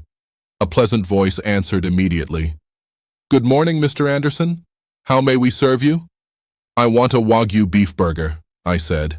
"Medium rare with truffle fries, and send up a bottle of the 1995 vintage Cabernet and a slice of cheesecake." "Certainly, sir. Will there be anything else?" "No, that is all." I hung up. I hung. The bill would be over $300 for a midnight snack. Rachel would have an aneurysm if she knew. The thought made me smile. For a decade, I had scrutinized every penny I spent on myself wearing shirts until the collars frayed, and driving my car until the engine rattled, all to save money for my grandson's college fund and my daughter's lifestyle. I had denied myself everything so they could have everything, and they told me to shut up. They told me I was a spare part. Half an hour later, I sat by the floor-to-ceiling window eating the best burger I had ever tasted. I washed it down with wine that cost more than Brian's weekly contribution to society.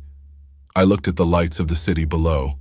Somewhere out there in the dark, my daughter was sleeping in a master bedroom she did not pay for, dreaming of a gala she could not afford. She thought she was the queen of the manor.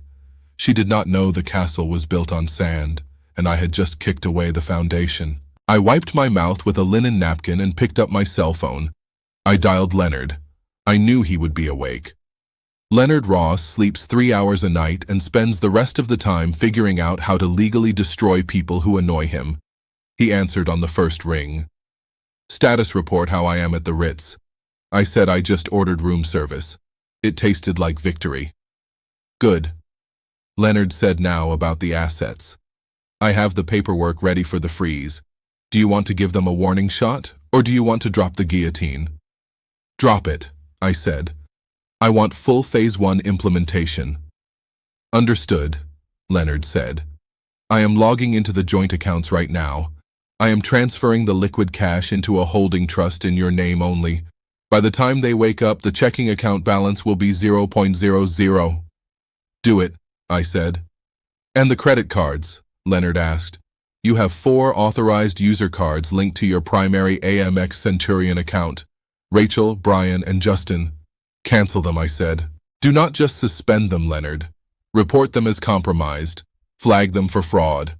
I want the terminals to scream declined when they try to buy a stick of gum." "Done," Leonard said. "I can hear the keystrokes." "What about the utilities?"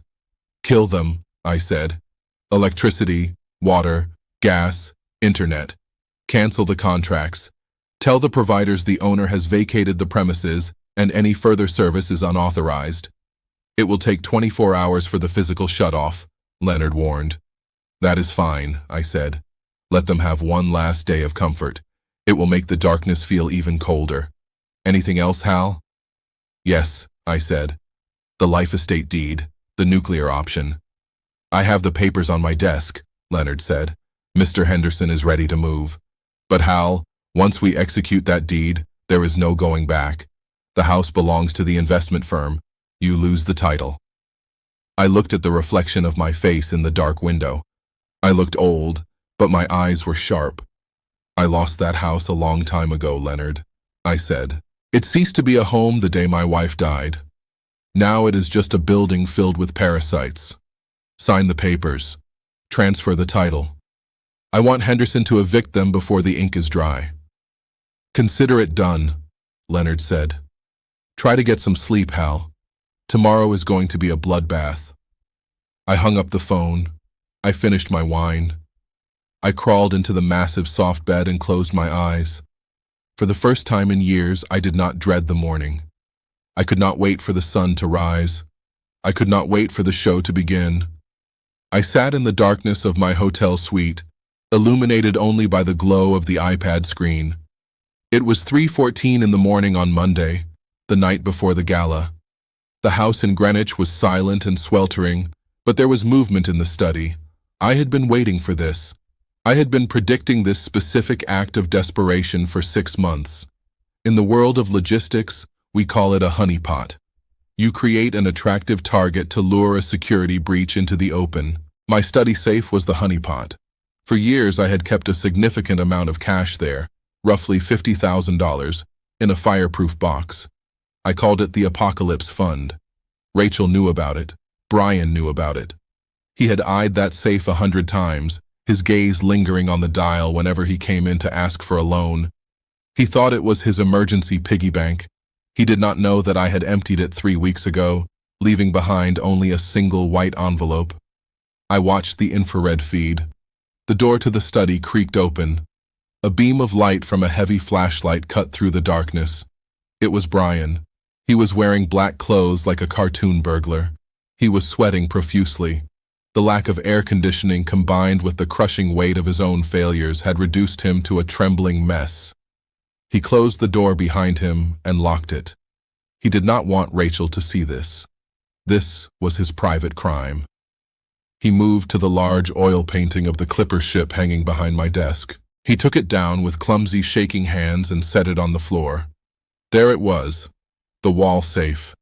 It was an older model, a heavy steel box installed in the 80s. It looked formidable, but I knew a secret. The locking mechanism was worn. If you applied enough torque to the handle while hitting the side with a rubber mallet, the tumblers would slip. It was a flaw I had never fixed because I lived with family. I thought I was safe. Brian did not have the combination. I had changed it the day I left. He tried a few numbers, likely my birthday or Rachel's birthday. The dial spun uselessly. He cursed softly. He leaned his forehead against the cold steel. He was desperate. He needed cash to flee. He needed cash to pay off the dangerous people he owed. He reached into his pocket and pulled out a large flathead screwdriver and a small crowbar he must have taken from the garage. He jammed the screwdriver into the seam of the door. He began to pry. I took a sip of water. I watched him struggle. While he grunted and strained, I thought about the $200,000. That was the number. $200,000 missing from my self-directed IRA account over the last 18 months. I had noticed the discrepancy a year ago. Small wire transfers to a shell company called Future Tech Solutions LLC. 5,000 here, 1,000, 10,000 there. It was sloppy. It was arrogant. I had traced the LLC registration. It was registered to Brian's college roommate. I had the bank records. I had the IP addresses. I had everything. I could have confronted him then. I could have called the police immediately. But I waited. I wanted to see how far he would go. I wanted to see if he would stop. He did not stop. He drained it. He stole my security to fund his fantasies and his mistresses. He stole the money I had set aside for his own son's future. On the screen, Brian was losing control. He was putting his entire body weight onto the crowbar. The drywall around the safe began to crack. He did not care about the damage. He was an animal trying to get to the meat. With a loud metallic pop, the locking bolt sheared. The heavy steel door swung open. Brian dropped the tools. He let out a sob of relief. He reached into the dark cavity of the safe. His hands were shaking so badly the flashlight beam was dancing on the walls. He expected stacks of $100 bills. He expected salvation. He pulled his hand out. It held a single thin white envelope. He froze. He shined the light inside the safe again. Empty. Nothing but dust. He felt around the back, hoping for a hidden compartment. There was nothing. He looked at the envelope. It had his name written on it in my handwriting. Brian. He tore it open. He pulled out the single sheet of paper. I knew exactly what it said, because I had typed it on my vintage typewriter 2 weeks ago. I know about Future Tech Solutions LLC. I know about the $200,000 you wired from the IRA. I have the bank records. I have the IP logs. I have the affidavit from your roommate. The FBI has been notified of wire fraud and elder financial abuse. They are just waiting for my final call. Put the crowbar down, Brian. It is over. I watched him read it. I saw his eyes scan the lines. I saw the exact moment the words registered in his brain. His knees gave out. He did not sit down. He collapsed. He slid down the wall until he hit the floor. The paper fell from his hand. He looked at the camera. He knew I was watching.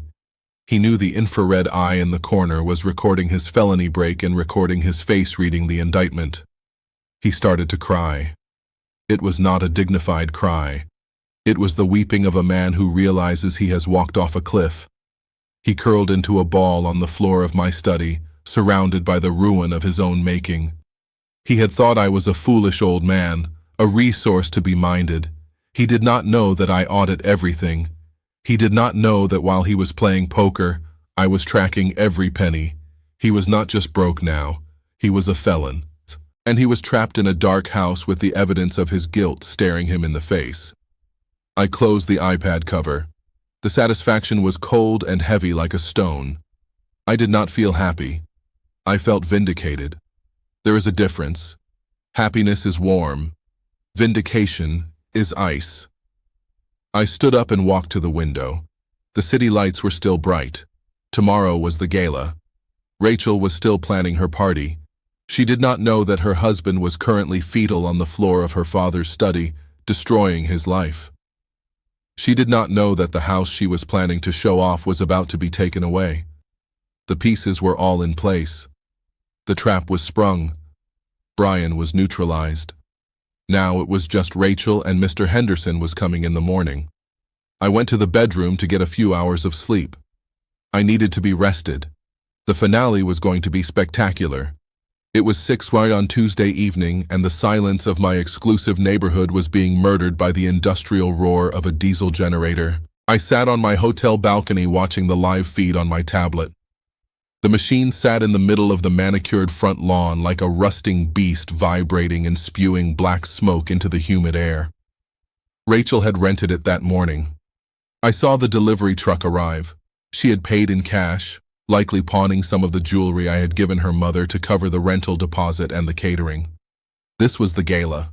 This was the event that was supposed to launch her lifestyle brand. A vague business concept that seemed to involve selling candles and overpriced yoga mats to people with more money than sense. She had invited 50 of the most influential people in Greenwich. She needed investors. She needed validation. But most of all, she needed a cash injection to keep the illusion of her life afloat. The house looked ridiculous. Thick orange extension cords snaked through the front door, and open windows feeding power to a few standing lamps and a portable sound system. The central air conditioning remained dead. The temperature inside was 85 degrees. Rachel had placed electric fans in the corners, but they were just pushing hot air around. I watched the guests arrive. Luxury cars lined the driveway. Women in cocktail dresses and men in linen suits stepped out, wrinkling their noses at the smell of diesel fumes. They looked at the generator. They looked at the dark windows of the upper floors. They exchanged glances. This was the elite crowd Rachel desperately wanted to belong to. These were people who could smell desperation like sharks smell blood in the water. Rachel stood at the door greeting them. She was wearing a gold-sequined gown that was entirely inappropriate for the heat. Her hair was piled high on her head, likely to keep it off her sweating neck. She was smiling a wide, manic grin that did not reach her eyes. She was talking too fast. I could not hear every word over the drone of the generator, but I could read her body language. She was frantic. I switched to the interior camera in the living room. The furniture had been pushed back. Waiters hired from a discount agency were passing around trays of appetizers that looked suspiciously like they came from the frozen food aisle of Costco. The guests were fanning themselves with cocktail napkins. The humidity was already making hair frizz and makeup run. I zoomed in on a conversation near the fireplace. A woman with a pearl necklace leaned in to ask Rachel a question. I turned up the volume on my iPad, hoping the microphone would pick it up over the background noise. "Where is Harold?" the woman asked, looking around.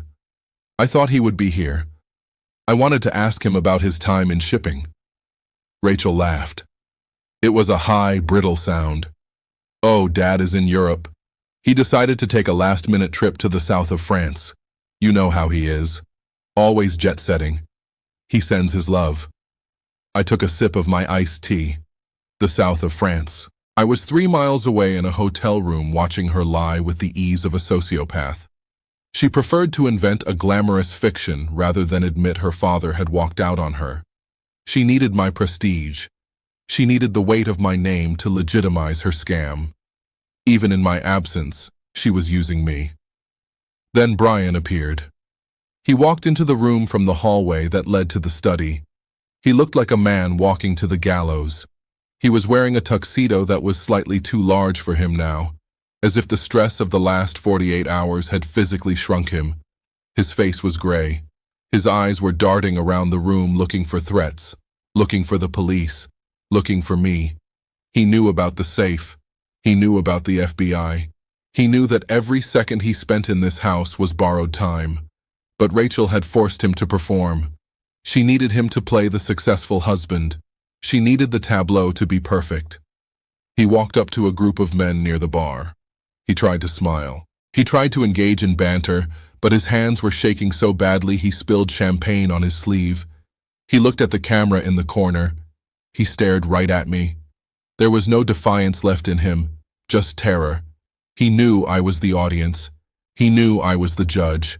The party was a disaster in slow motion. The generator sputtered and coughed, causing the lights to flicker ominously. The music cut out and then surged back at a deafening volume. The guests were checking their watches. They were finishing their drinks quickly. They wanted to leave. The heat was oppressive. The vibe was toxic. They knew something was wrong. They knew money does not make this much noise. Rachel tapped a glass with a spoon. She stood in the center of the room, sweating in her gold dress. "Everyone, please listen," she shouted over the roar of the engine outside. "We are so glad you are here to celebrate the launch of Lux Life. We are looking for ground-deaf floor partners to join us on this journey." She began her pitch. It was a word salad of buzzwords. Synergy, holistic, paradigm shift. She was asking for money. She was begging for a lifeline. She looked around the room, searching for a checkbook, searching for a savior. She did not know that her time was already up. I looked away from the screen and out the window. Down on the street far below, I saw the flashing lights. Not one car, not two, a convoy. 4 police cruisers and 2 black SUVs were moving silently through traffic heading north toward the hills, heading toward my house. Mr. Henderson was punctual. He was a man of his word. I had signed the papers electronically an hour ago. The deed was transferred. The eviction notice was filed. The grace period was 0. I looked back at the screen. Rachel was raising a glass for a toast. "To family," she said, "and to the future." The future was pulling into the driveway. The blue lights washed over the front lawn, illuminating the generator in harsh strobes. The guests near the window turned to look. The chatter stopped. The music seemed to fade away. Rachel lowered her glass. She followed their gaze. She saw the police. She saw the man in the dark suit getting out of the lead car. She probably thought they were there for the noise complaint. She probably thought she could talk her way out of it. She did not know that the party was over. She did not know that the landlord had arrived. I set my tea down. I leaned forward. This was the payoff. This was the moment the ledger balanced. I watched as the front door opened. The heat of the night rushed in, and with it came the cold, hard truth. The front door of the mansion swung open, not by the hand of a welcoming host, but by the firm push of a uniformed sheriff's deputy. The heavy oak slammed against the interior wall with a sound that cut through the drone of the generator outside like a gunshot. On my screen, the effect was instantaneous. The 50 guests in the living room froze. The woman who had been asking about my shipping career dropped her fork. It clattered against a china plate. A tiny sound of domestic violence in a room held breathlessly still. Rachel stopped mid-toast. Her arm was still raised, the cheap champagne bubbling in the glass. She looked at the door. She blinked rapidly as if trying to clear a smudge from her vision. She saw the sheriff. She saw 2 deputies behind him, and then she saw the man in the charcoal suit stepping through the police line. It was Mr. Henderson. He looked exactly as a man who owns $300 million in real estate should look: bored, efficient, and utterly devoid of empathy. He carried a black leather folio in his left hand. Behind him, a team of 6 men in gray coveralls waited on the porch. They wore gloves. They carried packing crates.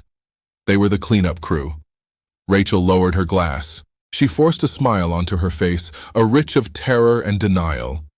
She walked toward the sheriff, her gold sequins shimmering under the harsh work lights she had set up. "Officer," she said, her voice shrill, "thank goodness you are here. The neighbors have been harassing us about the noise. We have a permit for the generator. My husband was just about to turn it off." The sheriff did not smile. He did not take off his hat. He looked at Rachel with the weary expression of a man who has seen every variation of delusion the county has to offer. "Mrs. Anderson," he said, "we are not here for a noise complaint. We are here to effectuate a transfer of property possession and to assist in a civil eviction." Rachel laughed. It was a wet, choking sound. "Eviction. That is absurd. My father owns this house. He is in Europe. You have made a mistake." The sheriff stepped aside. Mr. Henderson stepped forward. He placed his folio on the entryway table, sweeping aside a vase of wilting flowers Rachel had placed there. He opened the file. The sound of the crisp paper turning was amplified by the sudden silence of the room. Even the generator seemed to quiet down as if the machine itself was listening.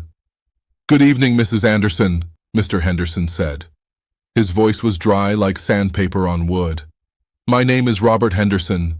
I am the managing partner of Henderson Property Holdings, and as of 48 hours ago, I am the sole owner of this estate." Rachel stared at him. The guests stared at him. Brian, who had been cowering near the bar, turned a shade of white that I did not know human skin could achieve. "You are lying," Rachel sped. "My father would never sell this house. It is my inheritance." Mr. Henderson pulled a document from the file. He held it up. It was a deed, a very specific type of deed. "Your father did not sell the house this week, Mrs. Anderson. He sold the title to my firm 6 months ago. He executed a life estate deed. Are you familiar with the term?" Rachel shook her head dumbly.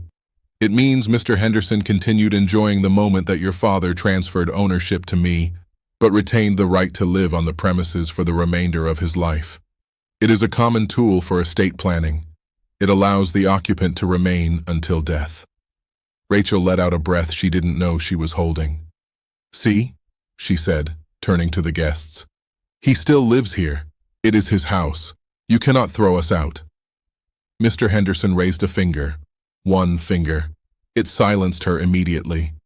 However, he said, "There is a clause, a specific condition written into the contract at Mr. Anderson's insistence. Clause 14, Section B, the Voluntary Vacation Clause. It states that if the life tenant leaves the property for a period exceeding 48 hours without notifying the title holder, and if he surrenders his means of access, then the life estate is immediately terminated. The right of occupancy dissolves, and full possession reverts to the title holder. Immediate possession." Rachel's mouth opened. She looked like a fish on a dock. What she whispered. Mr. Henderson pulled out an evidence bag. Inside was a set of keys. The brass key, the silver key, the electronic fob. They were scratched. They had dirt on them.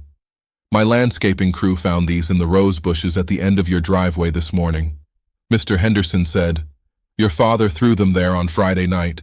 He left the property. He has been gone for 96 hours. He did not notify me. Therefore, he has triggered the clause. He has voluntarily surrendered the estate." I took a sip of my tea in the hotel room. I watched Rachel's face crumble. She was replaying the scene in her mind. Friday night.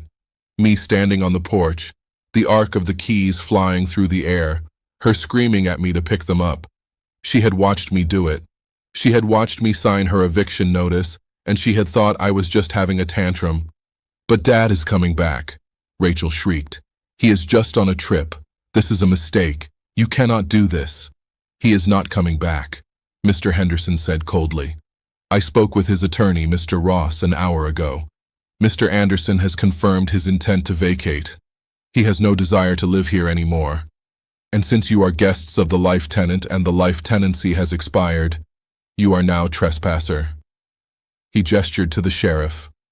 "Sheriff, if you please." The sheriff stepped forward. His hand rested on his belt. "Folks, the party is over," he announced to the room. "This property is now under the control of Henderson Holdings. Everyone who does not reside here needs to leave immediately. Residents, you have 30 minutes to gather personal essentials, clothes, and medication only. Furniture, electronics, and valuables. Stay until ownership can be verified." Chaos erupted. It was beautiful. The socialites of Greenwich do not handle police raids well.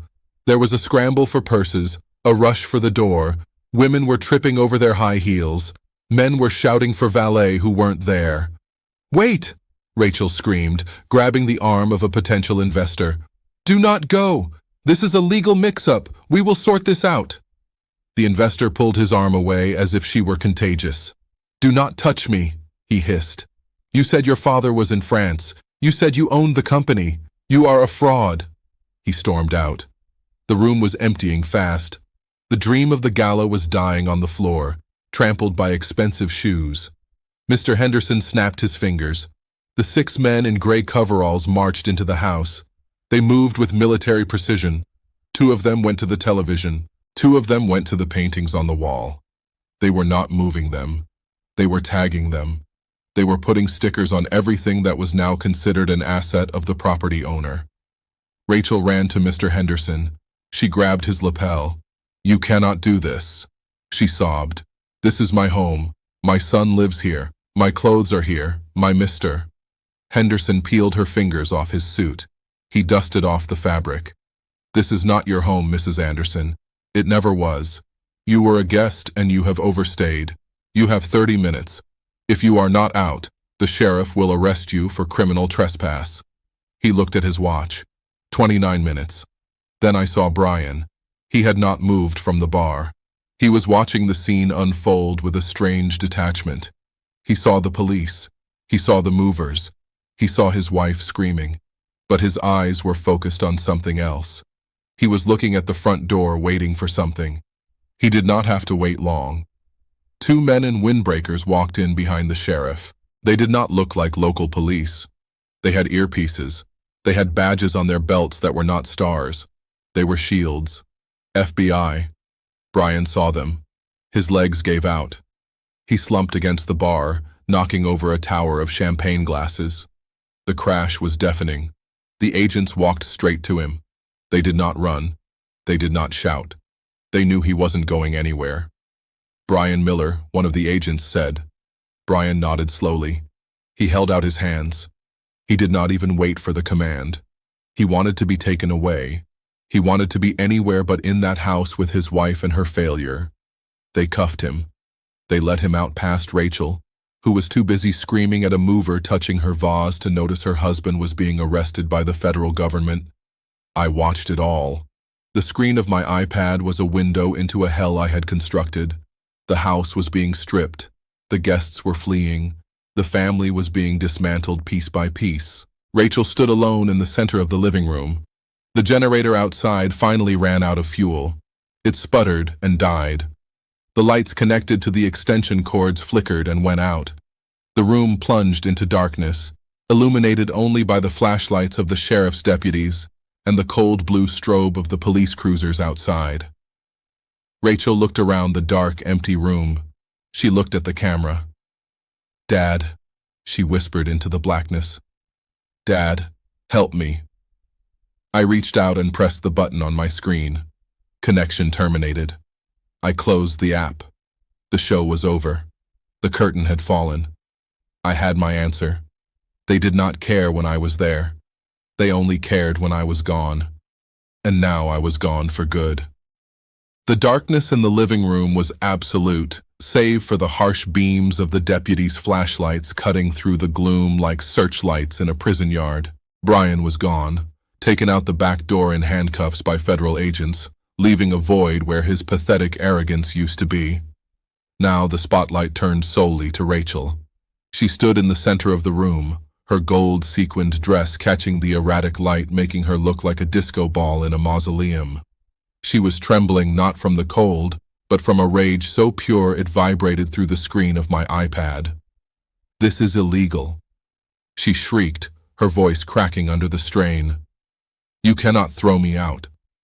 This is my house. My mother died in this house. It is my inheritance. It is my birthright.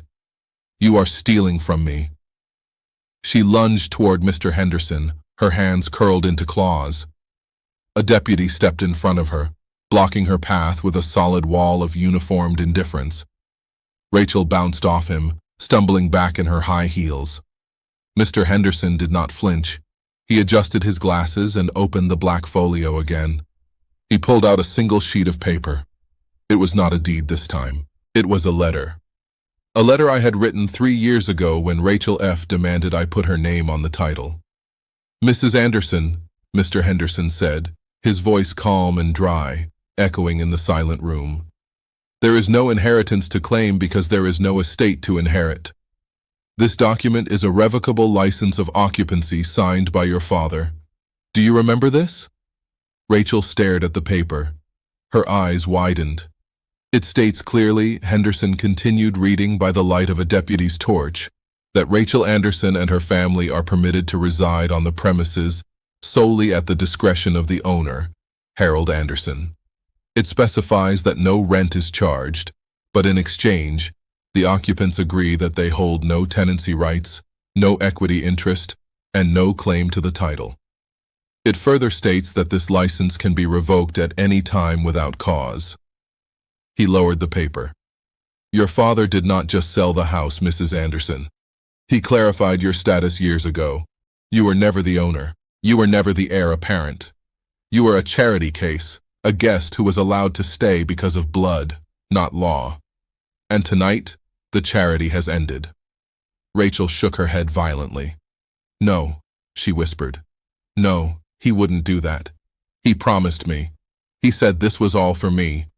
He promised you a home," Henderson corrected. "He did not promise you a kingdom, and you repaid his generosity by telling him to shut up at his own dinner table. You repaid him by trying to commit him to a mental institution. You broke the contract, Mrs. Anderson, moral and legal."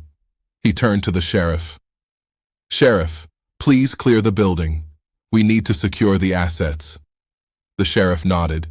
He turned to the crowd of guests who were huddled near the foyer, clutching their designer purses and watching the drama with morbid fascination. These were the people Rachel had tried so hard to impress.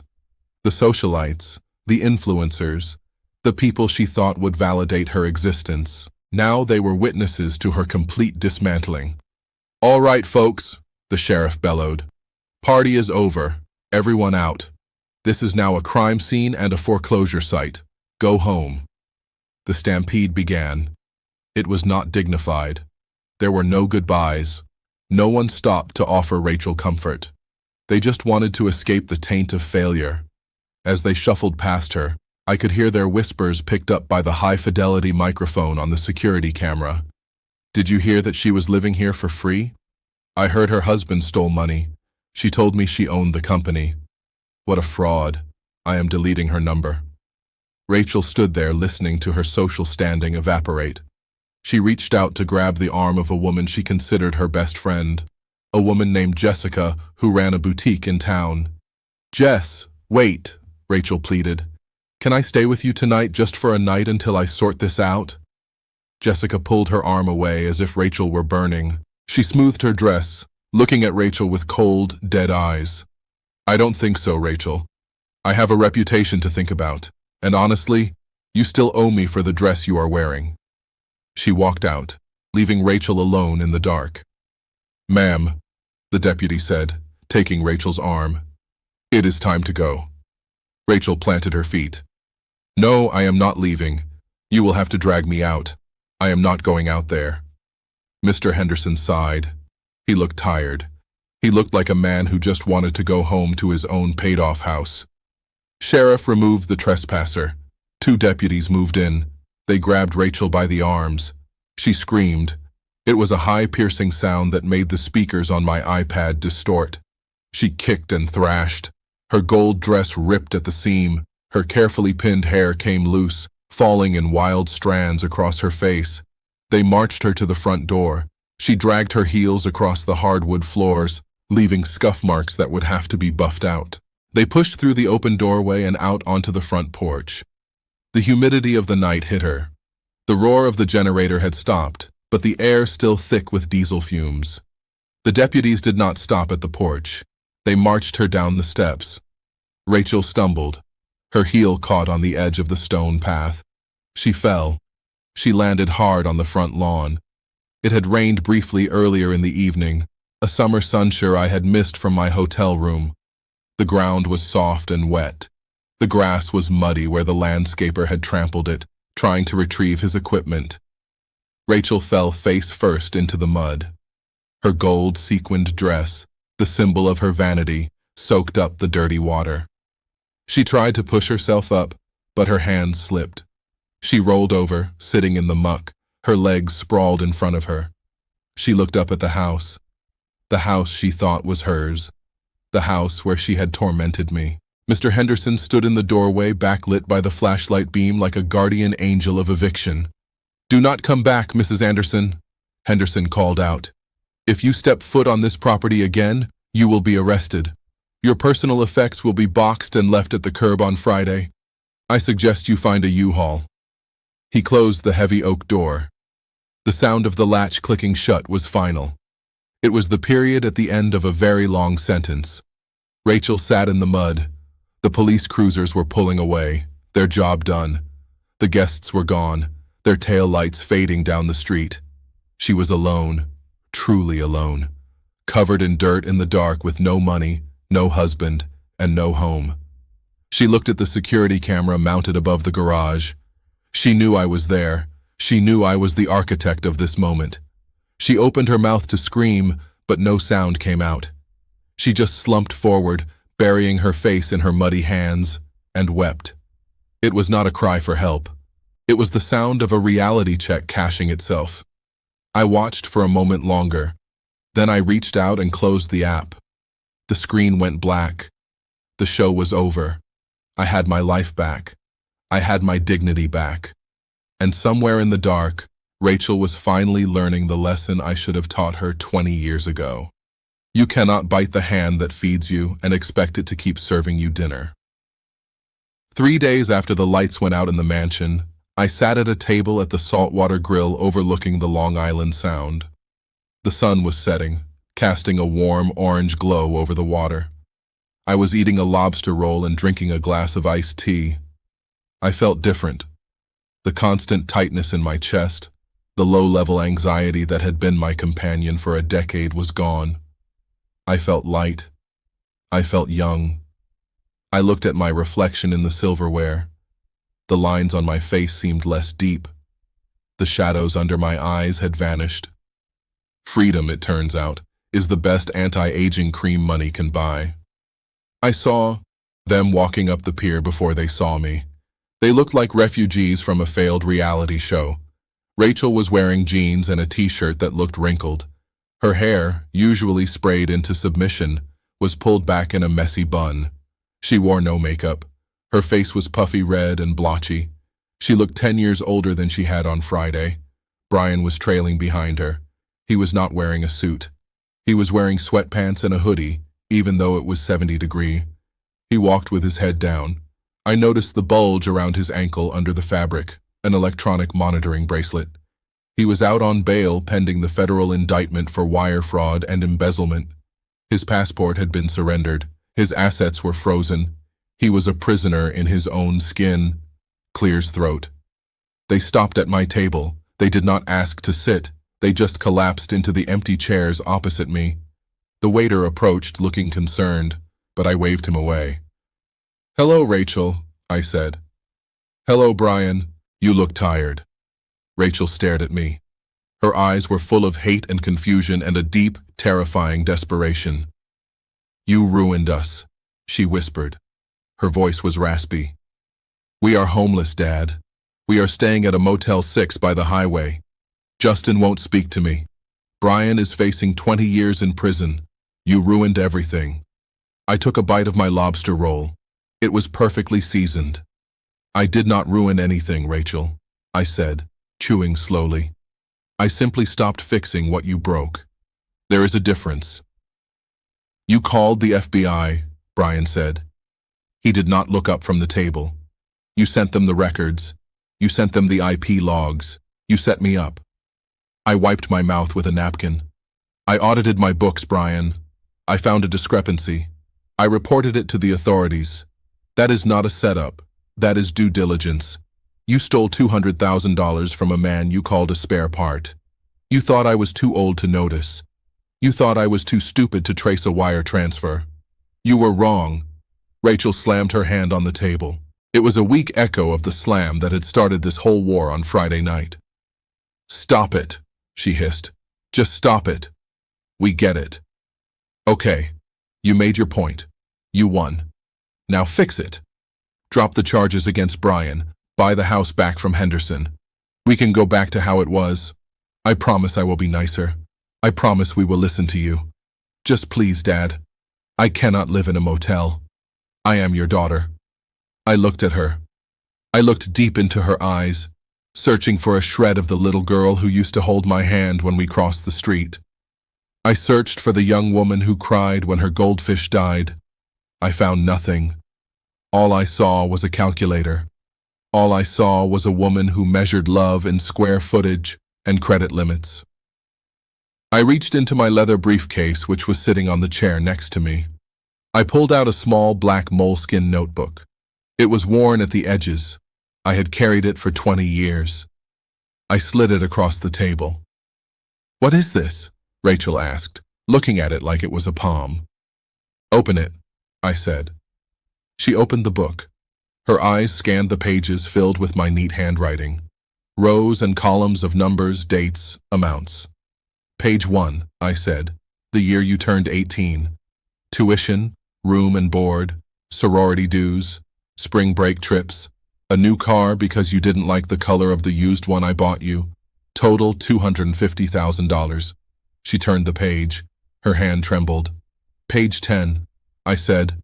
The wedding, the dress, the venue, the open bar, the honeymoon in Bali, $85,000. She kept turning.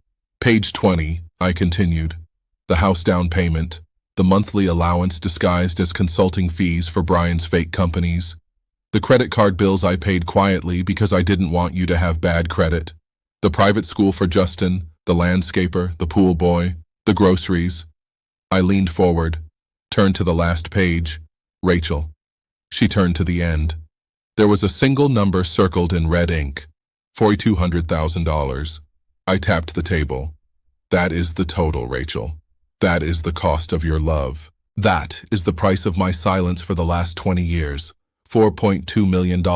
I have paid for every meal you ate, every dress you wore, every mistake you made. Rachel looked up. Tears were streaming down her face now. So what? She sobbed. You are rich. You can afford it. What is money to you? It is not about the money, I said softly. It is about the return on investment. In business, when you pour capital into a venture, you expect growth. You expect profit. Or at least you expect gratitude. I looked at Brian. I looked at Rachel. I poured $4 million into this family. And the return was zero. The return was disrespect. The return was theft. The return was you telling me to shut up at my own table and plotting to put me in a cage. I closed the notebook. I took it back. I do not owe you anything anymore, Rachel. The ledger is balanced. I consider that $4 million the severance package. I bought my freedom and it was worth every penny. I stood up. I dropped a $100 bill on the table for the waiter. Brian looked up finally. His eyes were red. Dad, please don't leave us. What are we going to do? I did not stop. I did not slow down. I walked out of the restaurant and into the warm sea breeze. I heard her crying behind me, a loud, ugly sound that drew stares from the other diners. But for the first time in my life, her tears did not make me stop. They were just noise, and I was done with noise. A black town car was waiting for me at the curb. The driver opened the door. To the airfield, Mr. Anderson, he asked. Yes, James, I said. To the airfield. I got in. The car pulled away. I watched through the tinted rear window as Rachel ran out of the restaurant. She stood on the sidewalk, watching the car disappear into traffic. She looked small. She looked lost. She looked like someone who had just realized that the bank of Dad was closed forever. 20 minutes later, the car pulled onto the tarmac of the private airfield. The Gulfstream G650 sat there gleaming white against the blue sky. It was a beautiful machine, a symbol of everything I had achieved and everything I had hidden. I walked up the stairs. The stewardess greeted me with a glass of champagne. "Welcome aboard, Mr. Anderson. Your guests are already seated." I walked into the cabin. Sitting in the plush leather seats were three men, Arthur, Samuel, and Walter. They were members of the investment club Rachel had mocked for years. She called them the Senile Squad. She did not know that together we controlled more capital than a small country. They were my friends. They were men who knew the value of loyalty. Hal Arthur said, raising his glass. "You made it." I smiled. A real, genuine smile. "I made it, Arthur. The baggage has been unloaded." I sat in the window seat. The engines winded to life, a low, powerful hum that vibrated through the floor. I opened the wood-paneled table in front of me. I laid out a large vintage map of the world. It was worn at the creases. Catherine and I had bought it 40 years ago. We used to trace routes with our fingers, dreaming of the places we would go when we retired. Before the cancer took her, before the grief trapped me in that house, I placed my hand on the map. I traced the line across the Atlantic. "Where to first?" Hal Walter asked. I looked at the map. I looked at the spot Catherine had circled in red ink so many years ago. "Paris," I said. "We are going to Paris." The plane began to taxi. I looked out the window as the ground began to rush by. The hangars blurred. The trees became green streaks. And then, with a surge of power, we lifted off. I watched the ground fall away. I saw the highways. I saw the coastline. I saw the sprawling suburbs of Connecticut. Somewhere down there in that grid of tiny houses was a mansion with no lights. Somewhere down there was a woman sitting in the dark, realizing that she was alone. They say family is everything. They tell you that blood is thicker than water. They tell you that you must sacrifice yourself on the altar of your children's happiness. They are wrong. Respect is everything. Dignity is everything. Without respect, family is just a word. It is a biological accident. It is an empty noun that people use to manipulate you. I looked at the clouds rushing past the window. I was 71 years old. I had lost my wife. I had lost my daughter. But as the plane banked toward the east, toward the ocean, toward the future, I realized something profound. I had found myself, and I liked the company. The stewardess refilled my glass. "To new beginnings, Mr. Anderson," she said. I raised the glass. The bubbles danced in the sunlight. "No," I whispered to the end of bad investments. I took a sip. It tasted like the sky. It tasted like the rest of my life. And for the first time in a long time, the view was spectacular. We are often taught that family loyalty is absolute. But Harold's story proves that blood is not a license for abuse. Generosity without boundaries isn't love.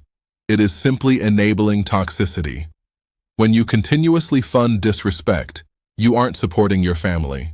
You are financing your own humiliation. Harold learned that the most expensive thing he ever paid for was the illusion of being needed. True peace only comes when you realize that your dignity is non-negotiable. Sometimes the greatest act of self-love is walking away from the people who only love you for what you can give them. If you believe Harold made the right decision to choose his dignity over his daughter, hit that like button and subscribe for more stories of justice served hold.